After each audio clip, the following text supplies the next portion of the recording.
여러분 안녕하세요. 이번 기업금융론 2주차 수업 되겠습니다. 지난 우리 1주차 수업에서 1장 중간 정도 하다가 그 1주차 수업을 끝냈고요. 자, 그 이후 이어가도록 하겠습니다. 네, 여러분 지난 시간에 우리가 기업 조직의 형태, 이제 가장 간단한 형태가 되는 그 개인 회사, 그리고 동업자들 소수가 모여서 하는 파트너십 회사, 동업 회사, 보통 이제 우리말에서는 조합, 합명회사, 합자회사 등등의 용어를 사용을 하고요. 보통 여기 이제 통틀어서 영문으로는 이제 파트너십이다 그렇게 얘기를 하고요. 자, 합명회사, 합자회사의 차이는 한명회사 같은 경우 이건 보통 이제 주식회사랑 그 비교를 했을 때 한명회사, 합자회사 이런 동업기업 보통 우리가 인적 회사라고 부르기도 하고 주식회사는 물적 회사라고 또 대비해서 부르기도 합니다. 그 한명회사는 다 그 무한책임 사원이고 합자회사는 대부분 다 유한책임 사원인데 일부 무한책임 사원이 경영을 하는 그런 형태가 되겠고, 자, 무한책임 제너럴 라이어빌리티 또는 리미티드 라이어빌리티, 유한 책임의 차이가 무엇인가에 대해서 지난 시간에 얘기했죠. 그러니까 유한 책임이라고 하는 거는 자기가 출자했던 그 출자 그 지분이 있을 거고 거기까지만 책임을 지면 된다. 다시 말해서 최악의 경우에 기업이 망하고 뭔가 그 다 부도가 나서 다 그 채권자들에게 변제를 해줘야 되는 그런 상황에 처했을 때 유한 책임을 지닌 사원, 또 이제 그 뒤에 나온 주식회사의 주주는 다 유한 책임 주주가 되겠는데요. 주식회사 주주는 항상 유한 책임 주주가 되겠습니다. 주식회사에서는 무한 책임의 개념이 없어요. 자, 그래서 합자회사, 한명회사 같은 경우에는 이제 우리가 유한 책임 사원, 그리고 주식회사 같은 경우 유한 책임 주주, 그리고 그 조합 같은 경우 유한 책임 이제 조합원, 뭐 이런 용어들을 그 쓰게 되겠는데, 하여튼 유한 책임이라고 하는 거는 그 최악의 경우, 그러니까 내가 삼성전자 주주인데 최악의 경우 삼성전자 주식을 한 주에 45,000원짜리 뭐 사가지고 그 날리면 거기까지가 물론 이제 그거 날리는 것도 굉장히 뭐 가슴 아픈 일이겠지만 거기까지만 책임을 지면 되는 거지. 그 지분 증권도 다 휴지 조각이 되고 거기에서 내 추가적인 사재까지 털어서 변제를 해줘야 되는 책임까지 있는 것은 아니다. 그게 바로 리미티드 라이어빌리티의 의미가 되겠습니다. 예, 그래서 주식회사는요, 뭐 이거 꼭 그 물론 이제 일반적으로 개인 회사보다는 동업회사, 동업회사보다는 유한회사, 유한회사보다는 뭐 주식회사가 규모가 좀 더 커진다 이렇게 볼 수가 있겠는데, 또 뭐 케이스 바이 케이스로 들어가면은 우리가 전 시간에 얘기했듯이 그 합자회사 형태인데도 불구하고 전 세계 농축산물 시장을 지배를 하는 소위 그 카길이라고 하는 회사는 여전히 주식회사가 아니라고 했었었고요. 또 우리가 그 최근에 여러 가지 법 개정이 돼가지고 벤처 기업을 설립을 할 때 처음에 뭐 조합으로 설립할 수도 있고 한명회사로 설립할 수도 있고 주식회사로 설립할 수도 있겠는데, 주식회사 설립하는 게 뭐 어려운 게 아니라 뭐 예를 들자면은 5명이 모여서 1인당 10,000원씩 출자금 10,000원씩 하면 총 자본금 50,000원짜리의 주식회사를 설립을 할 수도 있겠습니다. 그래서 꼭 그 규모에 따른 문제는 아니고요. 물론 이제 5만원짜리 주식회사가 겉보기만 주식회사지 아직 뭐 정상적인 어떤 주식회사 체제를 갖춘 회사는 아니고 훨씬 더 성장하고 기업 규모가 더 커지고, 그래서 결국은 IPO를 통해서 이 상당히 많은 자본을 조달을 하면서 그 소유 구조가 이 디스퍼스드 되는, 그래서 우리 이번 그 기업금융론 교과 그 코스에서 이 회사는 주로 우리가 주식회사를 다루고, 주식회사 중에서도 벤처도 있고 신생도 있고 중소도 있고 중견도 있고 대기업도 있는데 그 중에 주로 그 어떤 아주 본격적인 성장 단계에 들어간 그런 그 성장 단계를 지나서 이미 벌써 상당히 어느 정도 안착된 그런 대기업을 전제로 대부분 이해를 하면 된다라고 얘기를 했습니다. 왜냐하면 뒤에 가서 이제 우리가 주식 발행하고 채권 발행하고 이런 얘기를 해야 되는데, 주식이나 채권을 발행하려면은 굉장히 신용도가 높아야 되거든요. 왜냐하면 우리가 앞서 얘기했던 직접금융시장에서 직접적으로 투자자들로부터 자본을 조달을 해야 되는 그런 처지에 있는 것이기 때문에 그 웬만한 신용 같지 않고는 그런 어떤 직접 거래에서의 그런 어떤 신용을, 그러니까 금융기관, 은행 끼지 않고 자기네가 그냥 자기 능력으로 시장 나가서 조달을 하겠다. 이게 바로 주식 발행하고 채권 발행하고 하는 건데, 이런 걸 할 수 있는 그 이 기업 규모도 커야 되겠지만은 신용도도 상당히 좋아야 되겠습니다. 그렇기 때문에 그 통상적으로 그 신생 벤처 기업이나 또는 중소기업이 그 법인 형태는 주식회사라 하더라도 주식과 채권을 실제 발행하기는 상당히 좀 상당히 좀이 아니라 거의 뭐 불가능에 가깝다. 그래서 정책적으로 국가가 개입을 하죠. 중소기업 또는 소기업 또는 벤처기업들이 쉽게 자본 조달을 할 수 있도록 그런 쪽이 이제 중소기업 정책금융 분야라는 것이 있어서 국가 재정에서 그쪽으로도 상당히 많은 그 재원이 투입이 되고 있습니다. 자, 주식회사 보통 우리가 그 코퍼레이션 줄여서 corp점 또는 co.점 뭐 등등 이렇게 표시를 하는 경우도 많이 볼 테고요.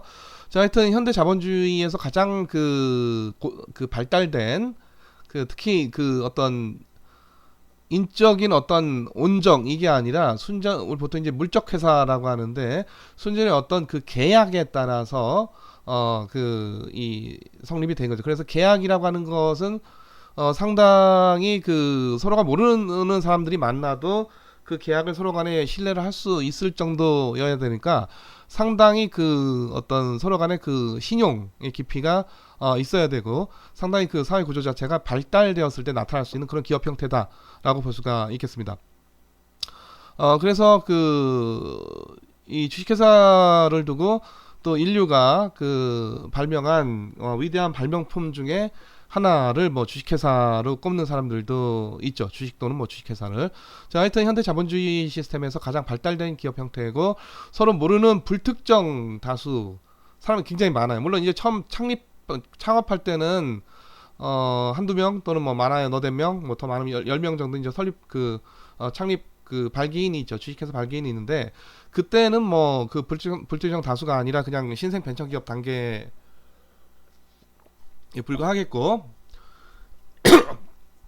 그래서 실제 애플이라든가 그 마이크로소프트라든가 이런 회사들의 그 과거의 역사 한번 여러분들이 그 유튜브나 이런 데서 한번 찾아보세요. 보면은 처음 시작은 거의 골방에서 시작을 했고 처음에 이제 창립자가 뭐 스티브 잡스, 뭐 빌 게이츠 이런 사람들이었고 처음에 설립할 때는 그게 뭐 주식회사가 아니건 간에 굉장히 그 서로 뭐 아는 사람 몇 명이서 돈 대가지고 시작하는 그런 소규모의 그 자본 조달, 그러니까 그 자본 규모 자체가 크지 않은 형태에서 시작을 해서 결국은 점점 성장해서 지금의 애플, 지금의 마이크로소프트, 뭐 지금의 뭐 그 페이스북, 뭐 지금의 뭐 요즘 보통 우리가 뭐 그 미국 주시장 잘 나가는 기업들 얘기할 때 마가, 파가 뭐 이런 용어들이 있죠. 구글, 그리고 애플, 그리고 아마존 뭐 등등 이런 기업들도 과거로 되돌아가면 처음 시작은 굉장히 그 소규모의 기업이었으나 하여튼 이렇게 성장해서 대기업으로 지금 성장한 이런 상황,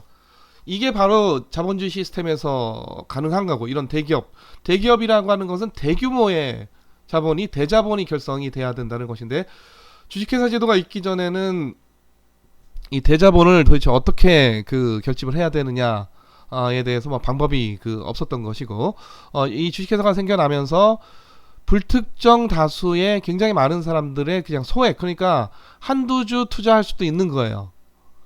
그러니까 돈 많은 사람만 자산가 자본가로서 비즈니스를 할 수가 있는 게 아니라 서민들 또는 중산층들도 그렇게 크지 않은 돈으로 소액으로도 기업의 그 소유권을 가질 수가 있다 이거죠. 그리고 또 그 주주로서 참여하는 그 또 경영권 또는 의결권이라고 하는 게 있는 것이고, 물론 뭐 한두 주 갖고 뭐 주주총회 가봤자 자기 뭐 의결권 행사할 거는 없겠지만 어쨌든 주인으로서 권리를 인정을 받고, 물론 그 지분에 비례하겠습니다. 그러니까 1000주 가진 사람과 한 주 가진 사람의 그 권리의 차이가 있는 것이죠. 자, 또 하나 앞서 얘기했던 유한 책임이기 때문에 보통 이제 주식회사 제도가 처음에 나오기 전에는 기본적으로 무한 책임이고, 그래서 일반 서민들이 자칫 여기 비즈니스 참여했다가 소액으로 하는 건 좋은데 소액은 다 털리고 내 사채까지 털어야 된다 그러면은 여기에 누가 투자하겠습니까? 위험하죠. 그래서 물론 내가 지분 투자한 거 다 날리는 것도 별로 그렇게 좋은 일은 아니겠지만 거기에서 프로텍션 되는 것만으로도 상당히 리스크가 방지가 되는 그런 계약의 형태, 그게 바로 주식회사가 되겠고, 그래서 최초 주식회사가 생겨났던 네덜란드 국민이 너도 나도 그때 또 주식시장도 있었었고요. 주식 투자를 했었던 거고, 그렇다 보니까 기존에는 도저히 그런 방식이 없었기 때문에 티끌모아 태산이라고 각 투자자들은 투자 규모가 크지 않겠지만 이게 모이면은 엄청난 대자본이 되는 거고 대기업이 되는 거고, 결국 이제 대기업이 됐을 때는 더 리스키한 프로젝트를 할 수가 있는 거죠.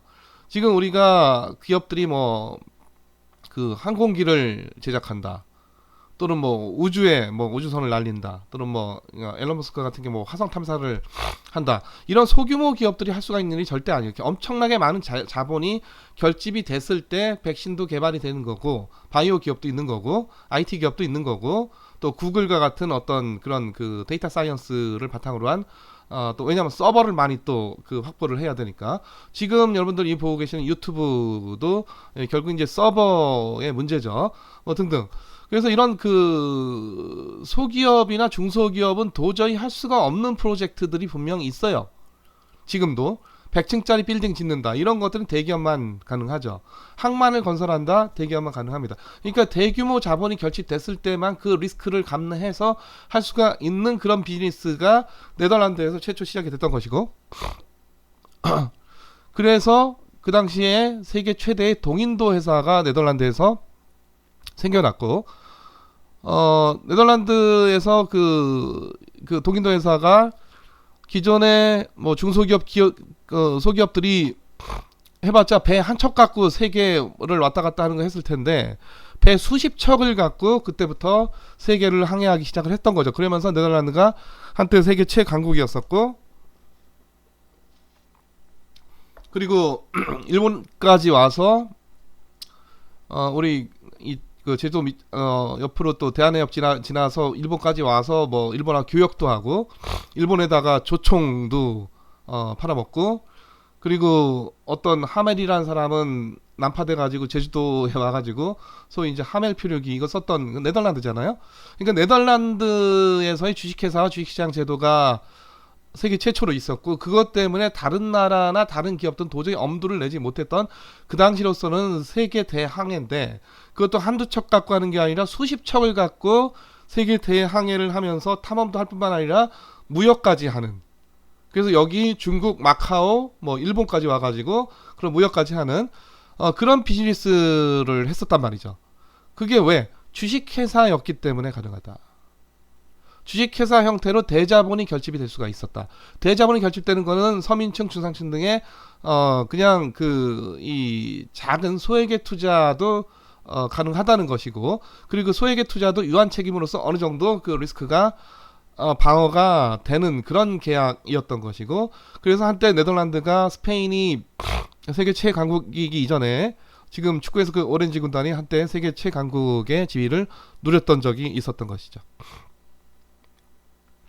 자, 그리고 주식회사는 주인은 주주인데, 주주가 예를 들어 삼성전자 주주 그러면은 수십만 명, 수백만 명인데, 어디 모여서 또는 다 줌으로, 요즘 같으면은 온라인으로 다 모여서 의사결정하는 게 안 되죠.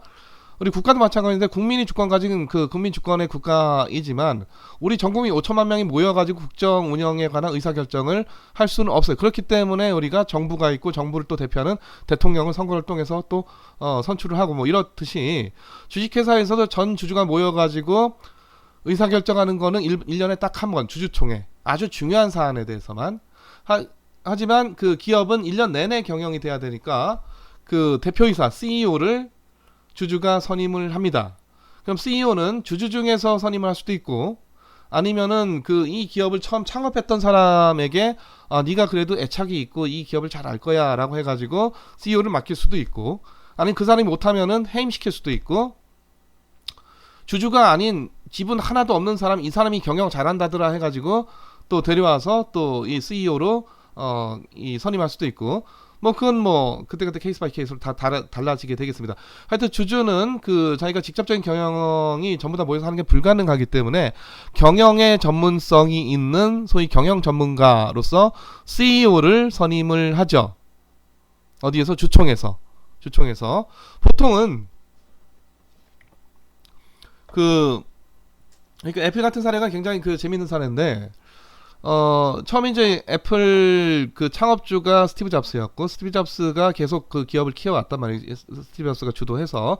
뭐 그 이후로도 계속 그 자본 조달을 받았고, 또 자기 지인으로부터도 또 투자를 받고, 아직은 뭐 아주 완벽한 형태의 그 주식회사가 아닌 거고, 언젠가 이제 IPO를 해가지고 이제 대기업으로 들어서기 시작해서, 그때부터 이제 엄청나게 그 자본 조달을 하고, 또 그 주식 주주들은 많아지고, 그렇게 되다 보면은 어쩔 수 없이 창업주의 지분이라고 하는 게 계속 줄어들 수밖에 없죠. 이걸 보통 우리가 그 지분의 다일루션, 희석이라고 얘기를 하는데, 그럼 처음에는 자기가 창업주였고 전체 지분의 뭐 100%, 50% 갖고 있는 그런 대주주였을 수도 있겠지만은, 이게 대규모 기업의 형태로 지금 성장된 이런 상황에서 자기 지분율은 1% 되기가 어려워요. 1%. 그러니까 지금 애플의 그 시가총액이 막 한 뭐 1000조 원 넘어가는데, 거기에 1%면은 10조 원인데, 아니죠? 1%면은 10조 원이죠. 자, 10조 원. 10조 원 가진 부자가 결코 많지 않아요. 자, 그래서 그 창업주가 가진 지분은 점점점 줄어들어가서 결국은 자기도 어떤 그 뭐 창업주긴 창업주지만은 대주주가 아니라 소액주주가 됩니다.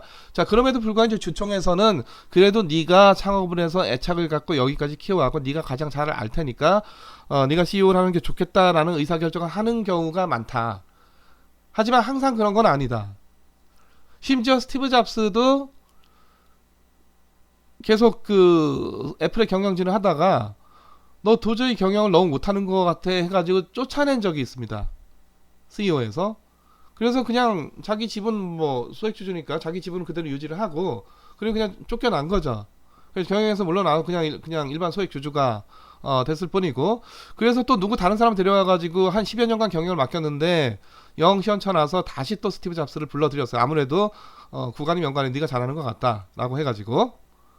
그래서 그때 스티브 잡스가 다시 CEO로 그 선임이 되면서 터뜨렸던 작품이 바로 여러분도 아시겠지만 아이팟 터치가 되겠고, 그 이후로 이제 애플을 시작으로 해서 이제 이 모바일, 이 스마트폰이라고 하는 게 나오기 시작을 했고, 하여튼 뭐 애플 그렇게 잘 이끌어 가다가 몇 년 전에 뭐 또 굉장히 그 젊은 나이에 요절을 했던 인물이죠, 스티브 잡스가. 안타깝지만. 자, 하여튼 그래서 이 주식회사는 그 수많은 주주들이 항상 그 데일리가 뭐예요? 거의 뭐 그 실시간으로 의사결정을 해야 될 일이 굉장히 많은데 할 수가 없기 때문에 자기들을 대표해서 이 기업을 잘 운영을 해 달라고 CEO 대표이사를 선임을 하고, 그렇다 보니까 주식회사에서는 소유와 경영의 분리가 나타납니다. 앞서 봤던 동업기업, 개인회사 이런 데, 개인회사는 개인 혼자 그냥 하는 거고 또는 한두 명 하는 거니까, 개인 혼자 할 때는 100% 지분이고 그 지분권, 그 100% 지분인 사람이 주인이기도 하고 경영자이기도 하고, 두 사람이 한다고 해봤자 뭐 둘 중에 하나가 경영하는 거니까 역시 또 주주가 뭐 50% 지분을 갖고 또 역시 또 경영을 하는, 여기는 소유와 경영의 분리가 없어요. 자, 동업기업 한 명의 합자회사도 이 동업자들, 사실 파트너들이 그렇게 많지가 않기 때문에 파트너가 뭐 수십 명, 수백 명, 수천 명, 수만 명 되는 게 아니라 보통 이제 한 명의 합자회사 뭐 많아야 10명 정도 이렇게 그 동업자들이 하는 겁니다. 그렇다 보니까 여기서도 그들이 그들 중에서 누군가가 경영을 하는 거고, 또 이 동업자들이 경영자가 아니어도 또 경영에 많이 또 개입을 할 수밖에 없는 그런 구조가 되는데, 그래서 여기도 소유와 경영의 분리가 안 일어나는데, 주식회사는 소유와 경영의 분리가 명확합니다. 그리고 경영자가 선임이 되면은 경영의 전권을 쥐게 되고, 여기에 대해서 주주가 왈가왈부 네가 잘했네 못했네를 아예 못하는 건 아니고 함부로 끼어들면 안 되고, 도저히 그 CEO가 하는 짓을 못 봐주겠다 하면은 이사회를 통해서 좀 혼내준다든가, 이사회를 통해서 뭐 그때 이제 이사회가 작동을 하는 거죠. 주주들도 대표하는 이사들을 뽑고 이사들이 대표이사를 감시하면서 좀 잘해야 되겠다라고 하거나, 도저히 뭐 이사회건 CEO건 간에 도저히 뭐 이건 안 되겠다 싶으면은 주총에서 CEO나 뭐 이사들을 해임할 수도 있습니다, 원칙적으로. 근데 실제 그런 일이 잘 벌어지지는 않죠. 그게 또 그런 과정을 거치다 보면은 좀 서로 간에 또 주총에서 충돌이 있기도 하고. 그래서 한때 예전에 삼성에서 소위 이 소액주주 운동이라고 하는 것이 펼쳐질 때, 그 소액주주들이 삼성 주총에 가서 여러 가지 주장들을 하다가 그때 경영진들하고 이제 충돌을 하면서 좀 그런 분쟁들이 있었던 그런 그 사례들이 있었었고요. 하여튼 우리나라는 더더욱 그렇고, 뭐 미국도 마찬가지지만 그 CEO나 이사를 주총에서 함부로 이제 뭐 그 교체하고 이런 건 기본적으로는 쉽지는 않겠으나, 워낙 못하면은 주주들이 그래 넌 도저히 안 되겠다 해서 해임시킬 수 있는 그런 권한은 분명히 있다는 겁니다. 자, 그래서 주총 이사회가 CEO가 하는 이 경영 능력을 경영 활동을 평가하고, 그거에 따라서 잘하면 또 잘한다고 또 뭐 보너스를 줄 수도 있는 거고, 못하면 못한다고 좀 혼낼 수도 있는 거고, 아니면은 경고를 할 수도 있는 거고, 아니면 쫓아낼 수도 있다라는 얘기가 되겠습니다. 자, 유한양행이라고 하는 회사는 그냥 주식회사 이름이고요. 법인 조직 유형 중에서 우리가 유한회사 또는 유한책임회사라고 있고, 보통 여러분들 아마 그 외국의 기업들 표시를 할 때 그 뒤에다가 CORP 점 또는 CO 점 이렇게 이거 주식회사고, 어쩌고저쩌고 CO 어쩌고저쩌고 CORP 이건 다 주식회사를 나타내는 거고, 가끔 가다 보면은 LP L.P. LP Limited Partnership 얘기하는 겁니다. 그러니까 아까 봤던 합작해서 한명에서 이런 거 얘기하는 거고, 또는 LLC Limited Liability Company 뭐 이런 그 표시가 있는 경우도 있겠는데, 요게 이제 우리나라에 이게 완벽하게 매치돼서 번역할 수 있는 용어들이 이렇게 마땅치는 않은데, 그래서 사실은 예전에 이제 우리 상법에 유한회사가 있었고, 아주 최근에 들어와서 유한책임회사가 생겨났어요. 유한책임회사가 외국에 있는 회사 조직 유형 중에서 LLC하고 좀 매치가 되도록 또 새로 생겨난 거고, 뭐 그럼에도 불구하고 유한회사랑 유한책임회사랑 뭐 어떤 차이가 있느냐는 그다지 그렇게 명확하지는 않고요. 하여튼 유한회사, 유한책임회사 다 그 주식회사와 이 파트너십 기업의 한 중간쯤 되는 그런 성격을 갖는다. 그래서 이 주식회사의 장점하고 동업기업의 장점, 뒤에 가서 얘기하겠지만은 주식회사는, 동업기업은 안 그래. 주식회사는 법인세를 내야 돼요. 법인세.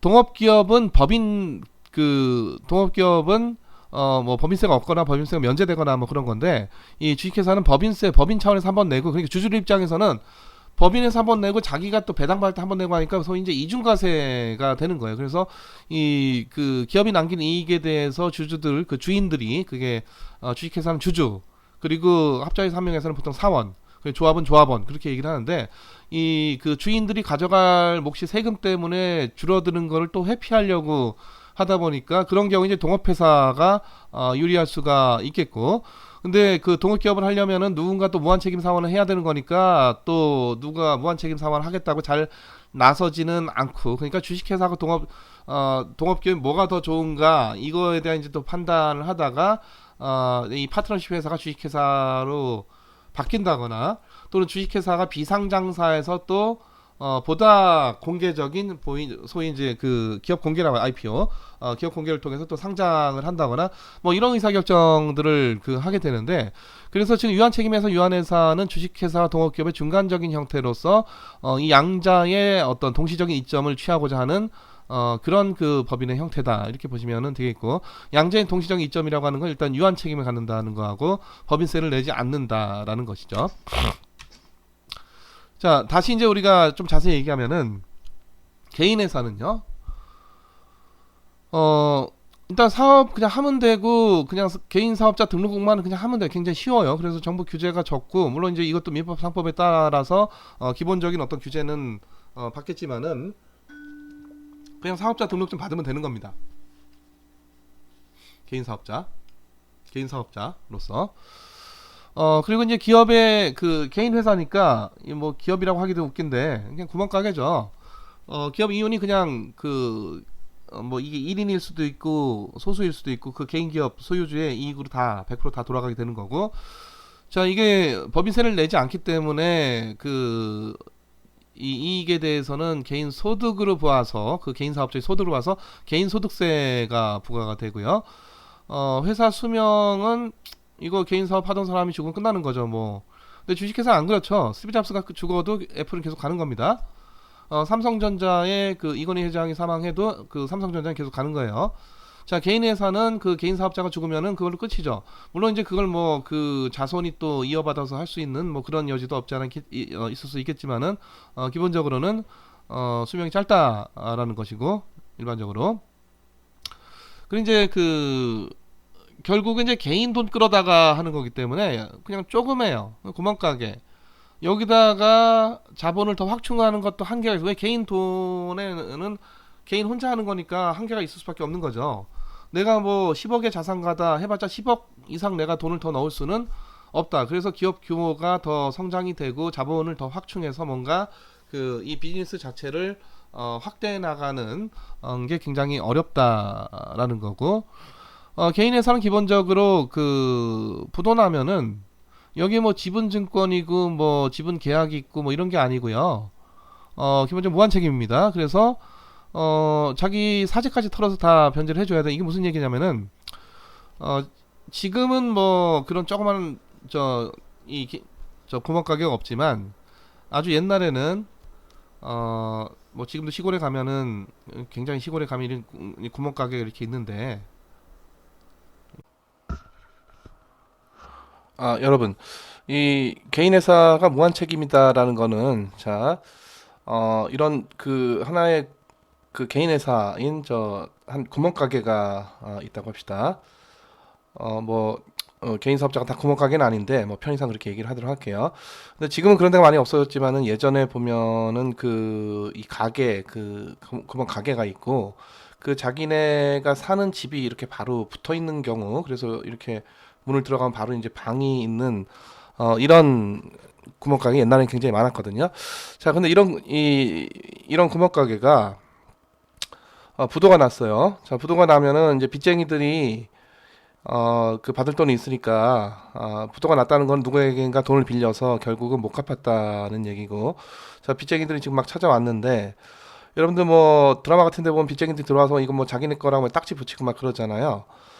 그래서 이 사람들이 와봤더니 벌써 다녀간 빚쟁이들 다 딱지를 붙여놔가지고 더 이상 자기네가 받아갈 게 없어요.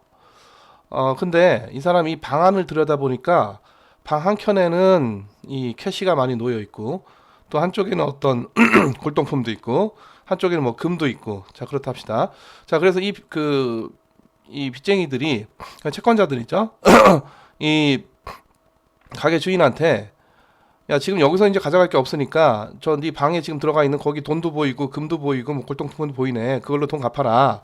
그랬더니 이 주인이 웃기는 소리 하지 말아라. 여기까지는 내 사업장이고 사업장에 더 이상 너에게 줄 것은 없다.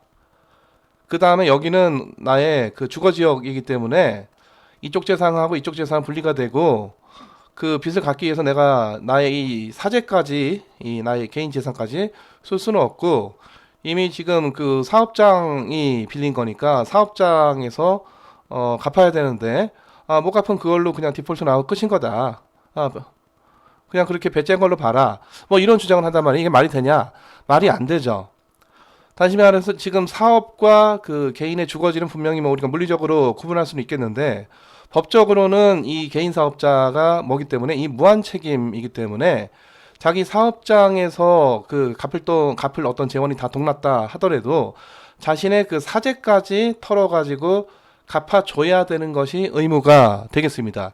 자, 이런 뭐 개인 사업자가 내가 이 사업장으로 나의 책임은 변제 책임은 유한 책임 한정된다. 다시 말해서 유한 책임이다. 이런 주장은 먹히지가 않는다라는 것이죠. 그게 바로 무한 책임의 개념이 되겠습니다. 자, 개인 회사는 보통 이제 우리가 주식 같은 경우에는 여기 이제 소유권인데 우리가 뭐 유가증권 시장 KRX 그 뭐 코스닥 시장에 이제 상장된 기업이면, 그렇지 않은 비상장 기업은 우리가 주식 샀다 팔았다 굉장히 어렵겠지만, 여기에 뭐 상장만 돼 있으면은 유가증권 시장 한 700개, 코스닥 시장 한 1200개, 코넥스에 한 100여 개 정도 되니까 총 한 2000개 정도의 그 소위 이제 그 상장 주식에 대해서는 샀다 팔았다가 쉽고, 그 얘기는 주식을 소유한 자가 주주고, 그 주주가 소유권을 지니는 것이기 때문에 그 주식을 샀다 팔았다 한다는 얘기는 소유권을 샀다 팔았다 한다는 얘기거든요. 자, 근데 지금 이 개인 사업자 나의 어떤 그 개인 사업자 하나 있는데 이걸 남에게 좀 팔겠다. 이게 쉽지가 않아요. 이거 누가 사겠습니까? 그래서 개인 사업자가 뭔가 그 사업을 폐업할 때는 보통은 이제 다 폐업하고 말지, 이거를 이제 누군가에다가 넘겨, 다시 말해서 팔 수 있으면 참 그거는 그 해피한 그 결말이 되는데, 거의 그런 경우가 없는 건 아니지만은 굉장히 어렵고, 기본적으로 상당히 그 어렵죠. 또 이런 그 이 파는 데 따른 여러 가지 어떤 법률적인 뭐 제약이 그 이 뭐 제약이 아니라 여러 가지 어떤 그 법률적인 그 조건들이 많이 들어가게 되면은, 이거 사는 사람 입장에서 찜찜해가지고, 이걸 뭐 내가 뭐 그 차라리 내가 그냥 하나 차리면 되지, 굳이 남이 하던 걸 굳이 왜 이거를 내가 사겠냐, 그런 생각을 하겠죠. 그렇기 때문에 그 소유권 이전이 상당히 어렵고, 이런 소유권 이전에는 뭐 기존에 하던 사람에게 뭐 권리금을 달라든가 뭐 이런 또 여러 가지 그 이 법적으로는 잘 해소가 안 되는, 그래서 그 이 개인 사업자들이 자기 가게를 남에게 뭐 그 넘길 때 그 자리에서 내가 이만큼의 어떤 영업권을 형성시켜 왔기 때문에 소위 이제 권리금을 달라, 이런 것들이 보통 그 암묵적으로 있는 거래인데, 여기 이제 법적으로는 뭐가 그 이 보호가 되는 그런 게 아니거든요. 그래서 이런 것도 이제 여러 가지 복잡하고, 그래서 이 개인 회사를 하다가 남에게 팔 수 있으면은 참 좋겠는데, 그렇지 않은 경우가 훨씬 더 많다고 볼 수가 있겠습니다. 앞서 얘기했던 우리 동업기업은요, 이 파트너십 회사죠. 둘 이상의, 그러니까 보통 2 내지 뭐 5명 정도 소유주인데, 이거 보통 우리가 앞서 얘기했듯이 말 그대로 이제 파트너가 되어 있고요. 그러니까 여기는 그 보통 이제 조합원, 이런 동업기업 합자회사 한 명회사 또는 뭐 이런 또 유한회사, 유한책임회사 다 마찬가지인데, 이런 데는 이제 주인을 그 주주라고 안 하고 사원이라고 하죠. 보통 사원이라고. 자, 하여튼 그 사원이 이제 보통 그 파트너인데, 혼자 하는 것보다는 몇 명 하다 보니까 조금 뭐 큰 규모로 할 수도 있고, 앞서도 얘기했지만은 그 이 카길이라고 하는 전 세계 농축산물 업체는 이게 규모가 어마어마하게 커요. 뭐 소유주가 10명도 안 되는데, 여전히 그 어떤 그 합자회사 아니면 한명회사 뭐 그런 형태로 운영을 하는 그런 기업이 되겠습니다. 그래서 평균적으로는 그 개인 사업자보다는 보통은 동업기업이 크고, 동업기업보다는 그 저 뭐 합작회사 삼명회사보다는 유한회사 유한책임회사 크고, 유한회사 유한책임회사보다는 보통 주식회사가 큰데, 꼭 평균적으로는 그런데 꼭 그런 거는 아니고, 이런 카길이라고 하는 회사는 주식회사가 아닌 회사인데도, 그 파트너십 회사인데도 불구하고 뭐 규모도 크고 상당히 전 세계 농축산물 시장에 상당한 영향력을 행사하고 있다라는 것이고요. 사업을 하는데 뭐 시작하기도 쉽고 운영하기도 쉬운 게, 그 그냥 어차피 그 뭐 소수 소유주주 뭐 많아 이제 5명 정도의 기업이기 때문에 자기들끼리 그냥 합의만 되면 되는 거지, 굳이 뭐 모든 소유주들 다 모여서 그 주식회사는 주주총회, 그리고 또 주식회사가 아닌 그 법인 형태는 이제 사원총회, 이런 것들이 있는데, 주식회사 같은 경우에는 그 주총을 개최하는 게 필수 또 의무지만은, 또 그걸 해야 된다는 정부의 규제가 있는 건데, 뭐 사원총회 같은 거는 뭐 할 수도 있고 안 할 수도 있고, 그건 뭐 자기네 파트너십 맘대로 하면 되겠습니다. 이 파트너십 회사도 그 파트너들의 그 이 개인 소득에다가 과세를 해요. 그래서 그 법인세를 물리지는 않게, 법인세는 기본적으로 이제 주식회사에다가 법인세를 물리게 되겠고요. 그래서 그 기업의 이윤이 생기면은 다 그 파트너들이 가져가는 거고, 그 기업 니네가 이익을 냈으니까 법인세 내라 이런 거는 없고, 이걸 이제 파트너들이 가져갈 때 그 개인 소득으로 간주해서 개인 소득세를 내기 때문에 주식회사처럼 그런 이중과세 문제는 없겠고요. 뭐 사원 뭐 마찬가지 이제 주인이란 얘기고, 주식회사 이제 주주 쉐어홀더고, 사원은 이제 보통 우리가 파트너 그렇게 얘기를 하고, 뭐 주인이라는 측면에서 본질적으로 유사하겠고 소유권 갖고 있고 뭐 의결권, 경영권 갖고 있고 하겠습니다. 당연히 주인이 소유권도 있고 의결권도 있는 거죠. 물론 이제 주식회사 같은 경우에는 그 주주가 이제 워낙 많기 때문에 특히 우리가 대기업을 상장한다고 하면은 주주와 그 경영진 간의 그 괴리, 소유와 경영의 분리가 발생하는 게 대기업 주식회사의 일반적인 그 소유 지배 구조가 되겠고요. 하지만 이 그 파트너십 회사에는 그냥 소수 사원이 그냥 다 같이 경영을 한다고 보면 되고, 물론 이제 소수 사원 중에서 그 무한 책임을 지는 사원이 이 책임이 크니까 보통은 그 더 강한 경영권을 갖게 됩니다. 하지만 그럼에도 불구하고 유한 책임 사원들도 보통 우리가 LP라고 부르는 무한 책임 사원, 보통 우리가 제너럴 파트너 GP라고 하는데, LP도 얼마든지 뭐 경영에 개입을 할 수가 있겠습니다. 하지만 이제 아무래도 무한책임 사원이 그 이 책임이 크다 보니까 무한책임 사원이 보다 이제 더 큰 경영권을 갖게 되는 거고, 하여튼 그 무한책임이냐 유한책임이냐 하는 거는 앞서 얘기했듯이 그 이 기업 부도 났을 때 결국 이제 자기 사재까지 털어줘야 되는 그 책임의 한도가 없는 것이냐, 아니면 지금 자기가 들고 있는 그 지분증권을 다 포기하면은 뭐 포기하는 게 아니라 그냥 뭐 제로가 되는 거죠. 그 값어치 자체가 그걸로 그냥 끝인 거냐, 더 이상 내 재산까지 털어서 변제를 해줄 의무가 없다. 요게 바로 리미티드 라이어빌리티, 그 유한 책임의 개념이 되겠습니다. 자, 또 하나 이 동업기업은 주주는 보통 이제 주식회사 이제 주로 이제 대기업이라고, 특히 이제 상장된 대기업이라 보면은 물론 이제 그 대기업인데 주식회사 중에 또 상장 안 된 기업들도 있어요. 그래서 대기업이고 주식회사인데도 불구하고 그 주식 자체를 샀다 팔았다 하기가 굉장히 좀 어려운 경우는 분명히 있으나, 많은 경우 이제 그 이 기업들이 보다 더 큰 자본 확충을 하기 위해서 IPO 기업 공개를 하면서 주식시장 상장을 하니까 상장된 주식은 이제 쉽게 샀다 팔았다 해서 자기 지분권, 다시 말해 주식을 뭐 남에게 판다, 뭐 쉬운 건데, 동업기업의 그 파트너는 예를 들어서 5명이 이 동업기업 그 파트너십을 하다가 한 놈이 나 빠질래 이러기가 쉽지가 않아요. 그러니까 이게 무슨 뭐 우리 그 무슨 뭐 조직폭력 조직 같은 것도 아니고 너 빠지는 대신에 뭐 해놓고 나가 뭐 이런 식이 되는 거죠. 그러니까 그냥 소수의 사람들이 자기네들이 그냥 으쌰으쌰해서 설립된 그런 회사기 때문에 각자 뭐 1억씩 그 출자를 해가지고 뭐 5억짜리를 만들어서 회사를 만들어서 뭐 합작해서 한 명에서 만들어서 동업회사죠. 경영을 하다가 한 명이 나 더 이상 이 비즈니스 하기 싫고 내 돈 내가 출자했던 거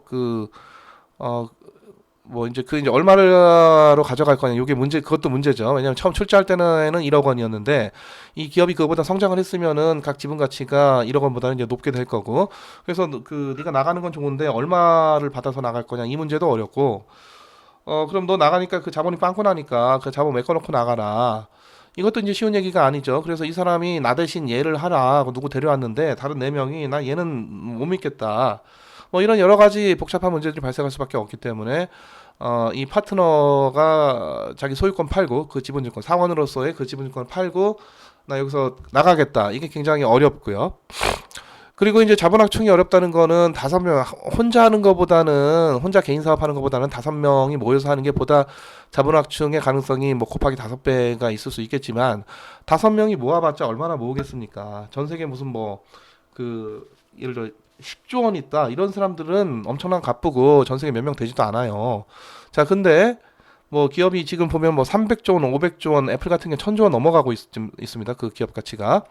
자, 그러면은 이거를 뭐 너댓 명의 재산을 아무리 끌어모아 보았자 우리가 몇백조 원짜리 기업으로 그 이 자본 확충을 하기가 굉장히 어려울 수밖에 없는 거고, 그래서 결국은 기업이 비즈니스가 워낙 잘 돼서 우리가 자본을 더 확충해서 더 우리가 기업의 수익을 더 내고 규모를 더 키우겠다, 뭐 이런 그 비전과 계획을 갖고 있다 그러면은 이 유한회사를 주식회사로, 또 주식회사를 비상장이 아니라 그 IPO 시켜서 상장회사로, 그 증권시장 상장회사로 그 변화시켜갈 가능성이 큰 것이죠. 하지만 하여튼 그 파트너십 형태에서는 자본 확충의 한계가 있을 수밖에 없다는 거고, 물론 뭐 그럼에도 불구하고 앞서 얘기했던 이 카길이라는 회사는 뭐 지속적으로 그 자본 확충이 되고 또 워낙 비즈니스도 잘 됐고, 자, 그래서 지금 뭐 몇 조 원짜리 기업이냐가 이게 그 주식회사가 아니기 때문에 뭐 공개를 할 필요도 없고 뭐 회계장부나 이런 것들. 자, 그런 것 때문에 사실 이제 그 실체가 좀 불명확하고 좀 폐쇄적인 그런 그 회사이긴 한데 하여튼 규모는 굉장히 크고 뭐 자기네 인공위성까지 띄워가지고 전 세계 작황을 뭐 감시할 그럴 정도니까 규모가 뭐 상당히 어마어마한 회사다. 그럼 굉장히 특이한 케이스고요. 그런 파트너십 회사 중에서 보통 이제 파트너십 회사는 그 대량의 자본 확충의 한계가 있기 때문에 결국 이제 그 결단을 해야 되는 것이죠. 우리가 그냥 이렇게 어, 송초기는 솔잎만 먹고 살자 여기서 이제 안주할 것이냐 아니면은 더 많은 소유권자들을 다시 말해 더 많은 자본을 끌어들이면서 그 사람들에게 다 소유권을 부여를 해서 다시 말해 주식회사로 또는 IPO에서 어떤 상장된 기업으로 나갈 것이냐 이런 의사결정을 해야 되겠죠. 자, 주식회사는요. 소위 이제 그 리갈 엔터티라고 해가지고 그 이 법인격이라고 하는 게 있습니다. 법인격. 그러니까 사람이 아닌데 법적으로 회사에다가 인격을 부여해서 사람 취급을 해요. 그래서 너도 세금을 내야 돼. 이런 겁니다. 사람은 세금을 내야 되잖아요. 국민은. 그러니까 소유주 그 주식회사가 하나가 A라는 회사가 있는데 여기 이제 여러 주주들이 있고 이제 A 회사 굉장히 크다 그러면 주주가 이제 수십만 명, 수백만 명이 될 수가 있는 것이죠. 자, 이 주주들은 다 자연인이고 이 기업 자체를 또 하나의 사람으로 봅니다. 법적인 사람으로 본다라는 의미에서 우리가 법인이라고 하고 법인격을 부여를 해서 너도 이제 세금 내야 되냐 법인세를 내야 되는 것이죠. 법인세를. 자, 앞서도 강조해서 얘기했듯이 주식회사는 그러니까 이제 주식회사도 조그만 주식회사는 예를 들어서 그 오너가 뭐 지분 한 30% 갖고 있고 뭐 이래요. 그런 거는 이제 그 오너가 좀 지분 많이 갖고 있고 30% 또는 뭐 60% 또는 많게는 뭐 90%까지 갖고 있고 그 그래서 이런 경우에는 주식회사 그 겉으로는 주식회사인데 뭐 그렇게 대형화된 주식회사가 아니기 때문에 그 주주와 또는 뭐 그 주주와 어떤 경영진이 분리가 일어나지 않고 그냥 대주주가 보통 이제 대주가 그 창업주 또는 창업주의 뭐 상속받아서 뭐 아들이나 그 저 뭐 자녀나 또 그들의 또 자녀나 뭐 그 손자 손녀나 뭐 그렇겠죠. 하여튼 그런 거 이제 대형화되지 못한 그런 그 회사들이고, 자, 그런 경우에는 뭐, 제일 많이 지분 갖고 있는 보통 최대 주주 또는 대주주가 경영을 하는 경우도 있으나, 지금 우리가 계속 얘기하지만, 우리가 지금 이 책에서 얘기하는 주식회사라고 하는 거는 상당히 대기업으로서의 주식회사고, 또 이게 여기서 주식시장은 상장 주식시장이죠. 주식거래소 시장에 상장이 된 그런 대기업으로서의 주식회사를 여러분들 상장을 하면 되겠는데, 자, 그런 경우에 이제 대표적으로 그 주주, 쉐어홀더와 경영자, 그러니까 이 오너십과 컨트롤이 분리가 되는 이런 그 현상이 있을 수밖에 없고, 왜냐하면 주주가 워낙 많아가지고 이 사람들이 뭐 다 모여서 의사결정을 할 수가 없고, 자기네 주주들의 이익을 위해서 이 기업을 잘 경영을 해줄 전문 경영자를 주총과 뭐 이사회를 통해서 선임을 하는 것이죠. 자, 물론 이 경영자는 이 주주 중에서 경영자가 나올 수도 있어요. 예를 들어서 뭐 창업주라든가 뭐 좀 지분이 좀 많은 대주주라든가 이 주주들 중에서도 지분이 좀 많은 사람들이 있겠죠. 그래도 네가 뭐 지분 많이 갖고 있고 그리고 지금 그 네가 잘해야 너도 잘 되는 거니까 또는 네가 지금 창업주로서 이 기업에 대해서 애착도 있고 뭐 처음부터 창업을 해가지고 이 기업에 대해 잘 아니까 네가 그 경영자를 대표이사를 해라. 뭐 이런 경우가 이제 보통 그 일반적인데 뭐 그렇지 않은 경우도 있습니다. 전혀 뭐 주주가 아닌데 어떤 그 경영자 하나 데리고 오는 거예요. 일종의 경영자 영입을 하는 거죠. 이 기업에 주식 한 푼도 없는데 한 주도 없는데 자 예를 들어 홍길동이라는 사람이 이 기업 경영 굉장히 잘하더라. 그래서 어떤 뭐 지금 막 무너져가는 어떤 기업 몇 개를 경영을 맡아가지고 하더니 이 기업을 다 살려놨다. 그래서 이 사람을 우리의 그 CEO로 씁시다. 라고 뭐 주총에 제안이 되면은 뭐 주총에서 얼마든지 이 사람이 뭐 주식이 이 기업 그래도 경영자인데 우리 기업에 주식이 일조는 있어야 되는 거냐 아니냐 그런 거랑 무관하게 일주가 있건 주주가 아니든지 간에 경영자는 별도로 선임이 되는 거고 문제는 이 경영자가 이 소유 주주를 위해서 열심히 다시 말해 기업 가치 향상을 위해서 열심히 일을 해줘야 되는데 계속 앞으로 얘기하겠지만 자기를 위해서 일을 해요. 자기를 위해서 일을 한다는 얘기가 뭐냐면은 예를 들어서 서울에 본사가 있는데 뭐 예를 들어서 내가 제주도까지 자주 출장을 가야 됩니다. 근데 내가 여기서 뭐 김포공항 가서 제주공항 내려 이렇게 가기 너무 시간이 좀 많이 걸리니까 여기 제트 비행기 하나 사주세요. 뭐 이럴 수 있어요. 근데 주주들 입장에서는 아니 뭐 그것도 뭐 일리 있는 말인데 좀 비용 절약해 가면서 그 이 김포공항에서 타고 제주까지 좀 가서 그렇게 출장을 다니지 굳이 자기 전용 뭐 헬기 또는 뭐 헬기 저 뭐 자기 전용 제트 비행기 이걸 사달라 별로 마음에 들지 않죠. 근데 이 경영자는 겉으로는 뭐 내 기업 경영을 위해서 필요하다라고 하지만 한편으로는 자기의 어떤 안위 또는 어떤 자기의 편리함 또는 어떤 자기의 뭐 사적 이익 예를 들어서 자기의 어떤 참여 회사를 바깥에서 하나 만들어 놓고 이 기업하고 이게 독점적인 계약을 하게끔 뭐 한다든가 뭐 이런 그 경영자가 기업 경영의 정권을 위임받다 보니까 하라는 기업 경영은 제대로 안 하고 자기의 부에만 축적하려고 이렇게 애를 쓴단 말이죠. 자, 그렇다 보면은 그 많은 경우에 그 경영자의 그 의사결정이 주주의 이익을 침해를 하게 됩니다.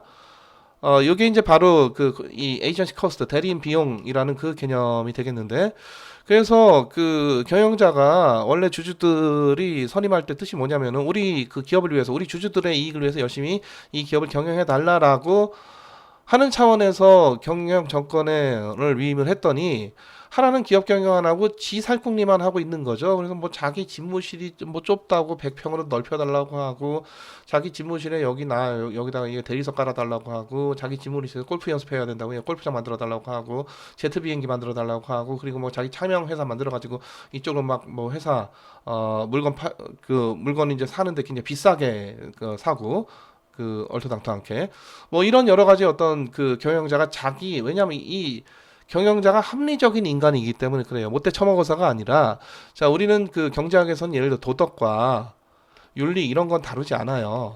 이건 이제 우리가 철학이나 도덕이나 윤리나 이런 다른 학문 분야에서 다뤄야 되는 문제고 기본적으로 경제학 경영학에서의 그 인간에 대한 그 기본적인 습성은 다들 합리적이고 또 이기적이고 순전히 자기 그 개인적인 사리사욕 이제 보통 이거 굉장히 안 좋은 거다 이렇게 얘기하지만 기본적 인간의 근원적인 모습 자체가 여기서 크게 벗어나지 않는다라고 보는 것이 경제학이고 경영학이고 그렇기 때문에 여러 가지 경제 경영에 관련된 뭐 이론적인 또는 실증적인 논의가 가능한 거죠.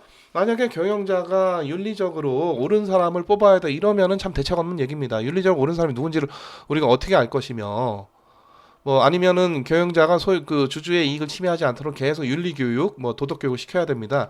해봤자 이게 되겠어요? 안 되지. 그래서 경제 경영학에서는 일단 기본적으로 얘가 왜 주주들의 이해를 자꾸 침해를 하느냐의 문제인데 얘가 합리적이고 이기적인 인간이기 때문에 그래요. 주주들의 이해관계가 이 방향인데 얘 이해관계가 지금 이 방향으로 다시 말해서 인터레스트가 얼라이먼트가 안 되는 거란 말이죠. 이해관계가 지금 상충되고 있어. 보통 우리가 이해상충이라고 하죠. 뭐 이해상충이라는 용어가 요즘 뭐 신문에서 가끔 나오게 되는데 거기서 쓰는 이해상충하고는 조금 이제 다른 의미인데 하여튼 주주들의 그 이해관계 방향은 이쪽이고 인데 이 경영자가 여기에 맞춰줘야 되는데 자기 이익만을 추구를 하다 보니까 이게 자기 이익은 이쪽이 맞아. 그래서 이게 이해가 서로 간에 좀 상충되고 있어가지고 이 경영자는 결국 자기 이익을 추구하다 보면은 이쪽 주주들의 이익을 침해를 하게 되는 현상. 이걸 우리가 대리인 문제 또는 대리인 비용이라고 하고 자 그럼 문제는 이거를 해결을 해야 되잖아요. 이 해결할 때 뭐 여러 가지 방안이 있겠는데 감시해라. 그래서 이제 주총 뭐 이사회 이런 데 다 감시를 하는 기구인데 이걸로도 상당히 한계가 있습니다. 감시를 한다는 거. 그리고 또 감시의 비용이 굉장히 또 많이 따르게 돼요. 그래서 감시를 하는 것도 이 대리인 비용에 들어가는 겁니다. 제가 우리를 배반하고 배임 행령할지 모르니까 쟤를 잘 감시를 해야 되는 여러 가지 감시 비용이 들어간다. 이것도 다 에이전시 코스트에 들어가는 것이죠. 기본적으로 이제 대기업이 이제 주총도 있고 이사회도 있고 또 이제 그 기업의 뭐 감사도 있고 뭐 다 있는데 이게 또 완벽하게 작동은 안 한단 말이죠. 자, 그래서 이 사람은 어떻게 해야 될 거냐? 자꾸 이제 우리 이해를 침해하는 것 같고 또 침해할 가능성이 큰데 그래서 이 경영자를 그 교육을 시키겠다. 뭐 도덕 교육을 시킨다. 뭐 우리 뭐 윤리 교육 시킨다. 이게 안 돼요. 경영자건 노동자건 간에 경제 경영에 이 사람들이 다 합리적인 이기적인 주체들이기 때문에 그거를 인정해야 합리적인 해결책이 나오게 됩니다. 그래서 이 사람들에게 우리가 감시 안 해도 너 스스로 좀 열심히 일을 하라고 소위 이 스탁 옵션을 지급을 하는 거죠. 스탁 옵션을 지급을 하면은 제발 너 네 멋대로 하지 말고 우리를 위해서 일을 하라고 다그치고 감시하고 하지 않아도 경영을 잘 해야 주가가 올라가고 주가가 올라가야 그 경영자가 갖고 있는 스탁 옵션을 이거 보통 우리가 워런트라고도 하는데 스탁 옵션 행사에서 이 경영자도 이익이 될 거 아니에요. 그래서 서로 간에 어긋나 있던 이해관계를 어느 정도라도 좀 이렇게 맞춰보자. 요게 바로 이제 인터레스트 얼라이먼트인데 이런 인센티브 저 메커니즘 인센티브 디자인을 통해서 뭔가 해결을 해야 이게 해결이 되는 거지. 뭐 윤리교육, 윤리경영 해라, 우리를 위해서 일을 해라, 뭐 네 멋대로 네 사적 이익 추구하지 마라. 제 아무리 말하고 다그치고 감시하고 뭐 교육해도 소용이 없다. 그래서 결국 이제 경제학적 해법은 경영자한테도 그렇고 또 근로자한테도 그렇고 그래서 그 스탁옵션 지급한다거나 또 뭐 비슷하게 그 여러분들 우리 사주 뭐 이런 거 들어보셨죠?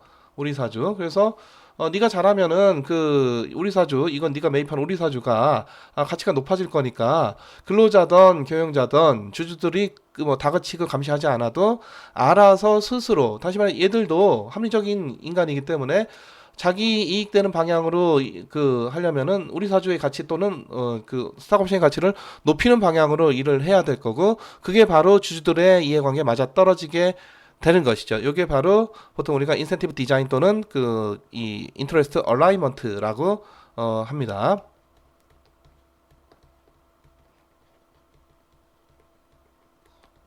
인터레스트 얼라이먼트. 자, 소유권 이전이 용이하다는 이제 증권거래 상장했을 때 얘기고요. 그래서 상장했을 때는 그 내가 주식 들고 있다가 그 기업에 들고 가서 야 이거 나 이제 주주 안 할래. 돌려도 내 돈 돌려도 이럴 필요가 없어요. 그냥 제3자한테 매각을 하면 되는 거죠. 다시 말해 현금으로 그 매각해서 바로 현금화 또는 유동화를 할 수가 있겠다. 물론 이건 다 상장 기업에 관한 거고 비상장이다 그러면은 그게 좀 어렵죠. 왜냐하면 비상장 주식을 들고 나가서 물론 이제 비상장 주식 중에서도 이제 잘 사고 팔리는 주식들이 일부 있긴 한데 그런 기업들 주식 아니면은 비상장 주식을 뭐 들고 나가서 이거 사세요 해봤자 그래서 이런 비상장 주식이 거래가 되도록 만드는 이제 하는 그 플랫폼이 이제 있는데 KOTC라고요. 있어요. 이런 게. 그러니까 오버 더 카운터. 한국형 OTC죠. 미국에 이제 그 OTC BB 또는 핑크 시트 뭐 이런 게 있는데 요게 이제 그 비상장 주식을 거래를 하는 그런 그 플랫폼들이고요. 그래서 여러분들 아마 미국의 금융 관련된 영화들을 보면은 뭐 이런 것도 가끔 이제 나옵니다. 그래서 그 어떤 그 주식 트레이딩 하던 사람이 그 좌천됐는데 시골에 가서 어떤 조그만 증권사에 다시 입사를 해가지고 OTC BB하고 핑크시트에서 열심히 거래를 해가지고 다시 또 뭐 돈을 많이 벌고 다시 또 그래서 월가로 또 재진입을 하는 뭐 이런 그 영화보다는 뭐 그런 장면들이 나오게 되는데 그런 게 이제 미국의 비상장 주식시장이고 우리나라에도 그 이제 KOTC라고 하는 그 시스템이 있어가지고 비상장 주식은 이제 여기서 거래를 할 수가 있고 약간 공적 기관을 지닌 그 금융투자협회가 운영하고 관리하는 그런 플랫폼 시스템인데 모든 비상장 주식이 KOTC에 다 거래가 되는 게 아니라 되는 것도 있고 안 되는 것도 있고 그렇고요. 예를 들어서 내가 오늘 여러분들 학생 5명 모아가지고 나까지 1인당 10,000원씩 내. 그럼 50,000원짜리 얼마짜리? 50,000원짜리 주식회사를 설립할 수가 있습니다.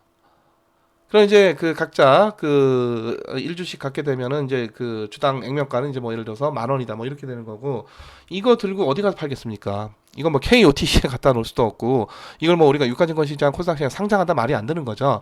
그러니까 이런 기업들도 뭐 상당히 많이 있기 때문에 모든 비상장 주식이 다 KOTC에서 거래가 되는 것은 아니고 일단 KOTC에 있어도 증권거래소만큼이나 활발하게 거래가 잘 안 되고요. 하여튼 증권시장의 그 IPO를 통해서 그 상장만 되면은 주식을 샀다 팔았다 하기가 쉽고 앞서 얘기했던 유가증권시장, 코스닥시장, 코넥스시장 이런데 일단 상장이 되면은 그 주식은 내가 사기도 용이하고 팔기도 용이하다라는 거고 주주 전원. 자, 여기 주식회사에 무한 책임지는 사람은 없습니다.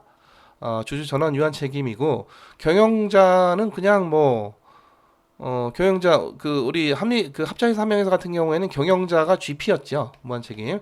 근데 그 주식회사 경영자가 뭐 무한 책임자 그건 아니고, 이 사람은 심지어 주주가 아닐 수도 있다. 주주가 아닐 수도 있다. 그래서 기업 뭐 이렇게 디폴트 났을 때, 어, 뭐 최악의 경우는 경영자가 자기 그 경영진에서 해임되는 거죠. 그걸로 끝이지. 너 경영에 대한 책임을 물어서 너 뭐 사재까지 다 털어가지고 그 갚아라 이런 것들은 경영자한테도 안 그러고 주주한테도 안 그런다. 주주 전원 다 어떤 책임이다? 무한 책임이 아니라 유한 책임이기 때문에 그렇습니다. 자, 이 주식회사는 뭐 특별히 언제까지 우리가 20년 하고 비즈니스 끝낸다 이런 게 아니라 그냥 영원히 가는 거예요. 무한대로 그냥 가는 거고. 그래서 이 주식회사 발행하는 주식은 주식도 있고 이제 채권도 있는데 채권은 이제 보통 이제 만기가 있죠. 만기 뭐 3년이다라든가 뭐 만기 5년이라든가 뭐 만기 10년이나 이런 어떤 그 장기의 그런 그 만기가 있고 그때 가서 이제 원금을 다 상환을 해줘야 되는 건데 주식은 만기가 없어요. 이 만기가 그냥 무한대다. 그러니까 기업 망할 때까지 하는 거고 기본적으로는 끝까지 가는 겁니다. 이게 뭐 항상 무한대는 아니고 이제 하다가 죽는 기업들이 있으니까 폐업하고 뭐 청산하는 기업들이 있으니까 꼭 무한대는 아니겠지만 하여튼 끝날 때까지 계속 가는 거죠. 주식회사가 일단 뭐 다른 앞서 봤던 그 여러 가지 동업회사나 개인회사보다는 자본 조달하기가 쉽고 또 대규모의 또 자본 조달이 이건 보통 우리가 주식을 발행한다 유상증자라고 하죠. 자꾸 삐쭉 나오는 게 왜 나오는지 모르겠네. 유상증자라고 하고 이거 이제 나중에 또 다시 자세히 얘기할 겁니다. 그리고 또 이제 그 채권 발행 뭐 이런 거 또 은행 가서도 대출하는데 그래도 이제 대기업 주식회사든 은행이 또 잘 빌려줘요. 다른 데보다는. 뭐 그래서 훨씬 다른 기업들보다 대규모 자본 조달이면서 또 오래 써도 돼. 장기야. 그래서 빨리 갚아야 될 게 아니니까 예를 들어 5조 원이 들어가는 어떤 투자를 하는데 예를 들어서 5조 원 들어가는 투자가 그 투자를 하는데 예를 들어서 그 제철소를 짓는다. 그럼 제철소가 1년 만에 뚝딱 만들어지는 게 아니에요. 이게 제철소 짓기 시작해서 보통 뭐 한 그 5년에서 7년 걸리거든요. 이동안 이 돈을 써가지고 그 제철소 지어야 되는데 막 한 3년 만에 만기가 돌아와서 내가 5조 조달한 거 빨리 그 3년 만에 갚아야 된다 이러면 곤란하잖아.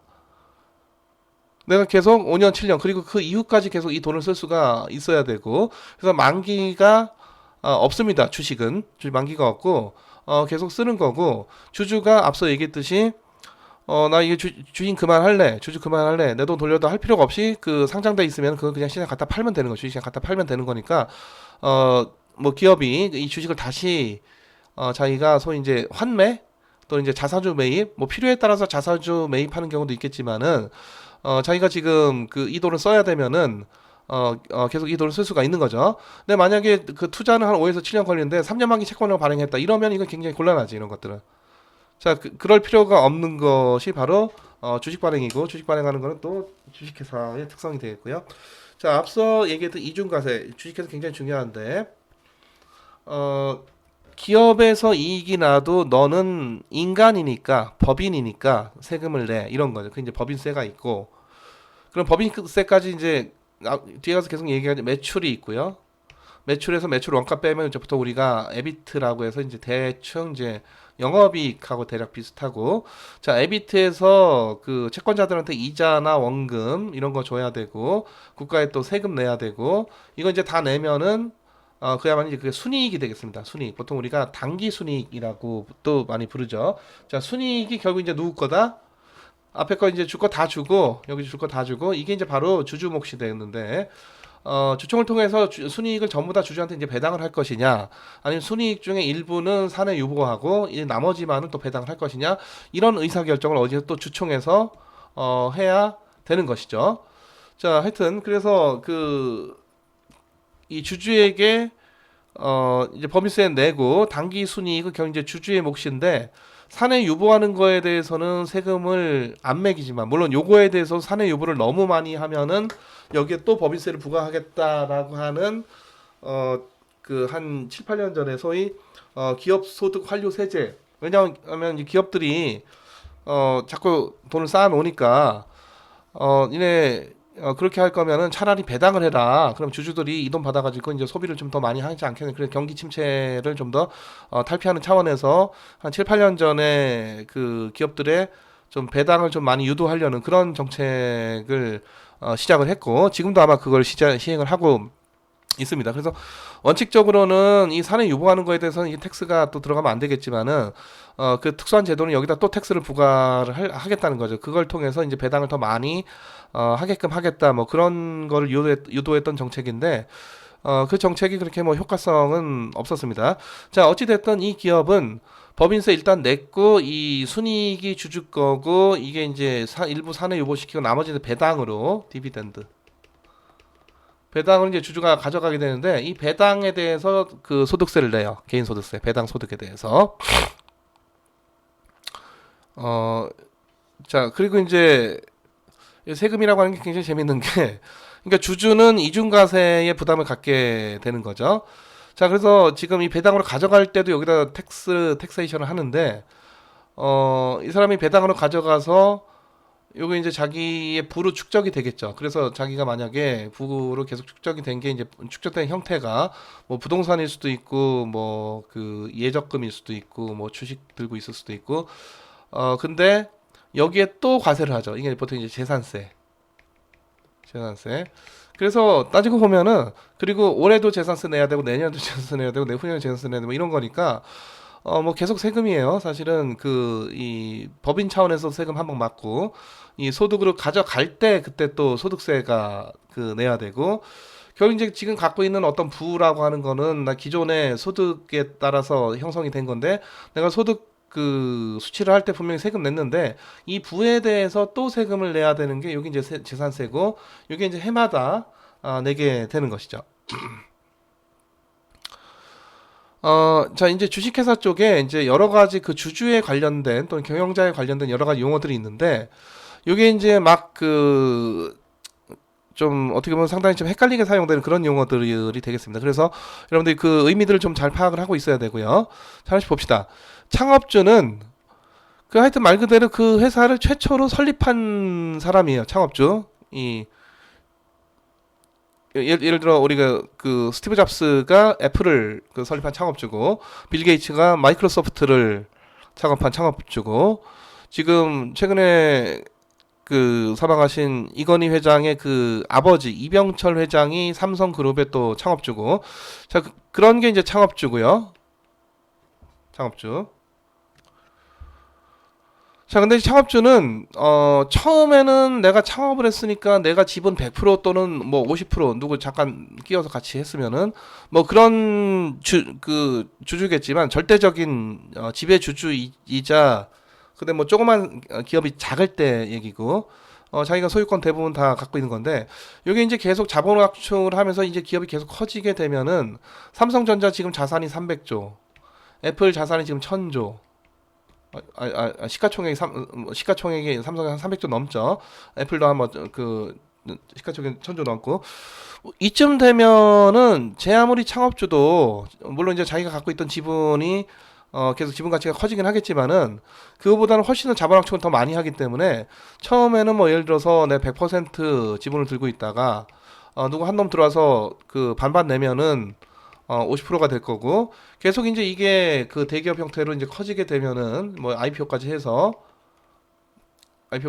굉장히 이게 그 커지게 되면은 주주도 수십만 명이 되고, 이 창업주 지분도 줄어들어가죠. 지분이 희석됩니다. 그래서 뭐 1%도 안 되는 뭐 예를 들어 0.1% 지분을 갖고 있다.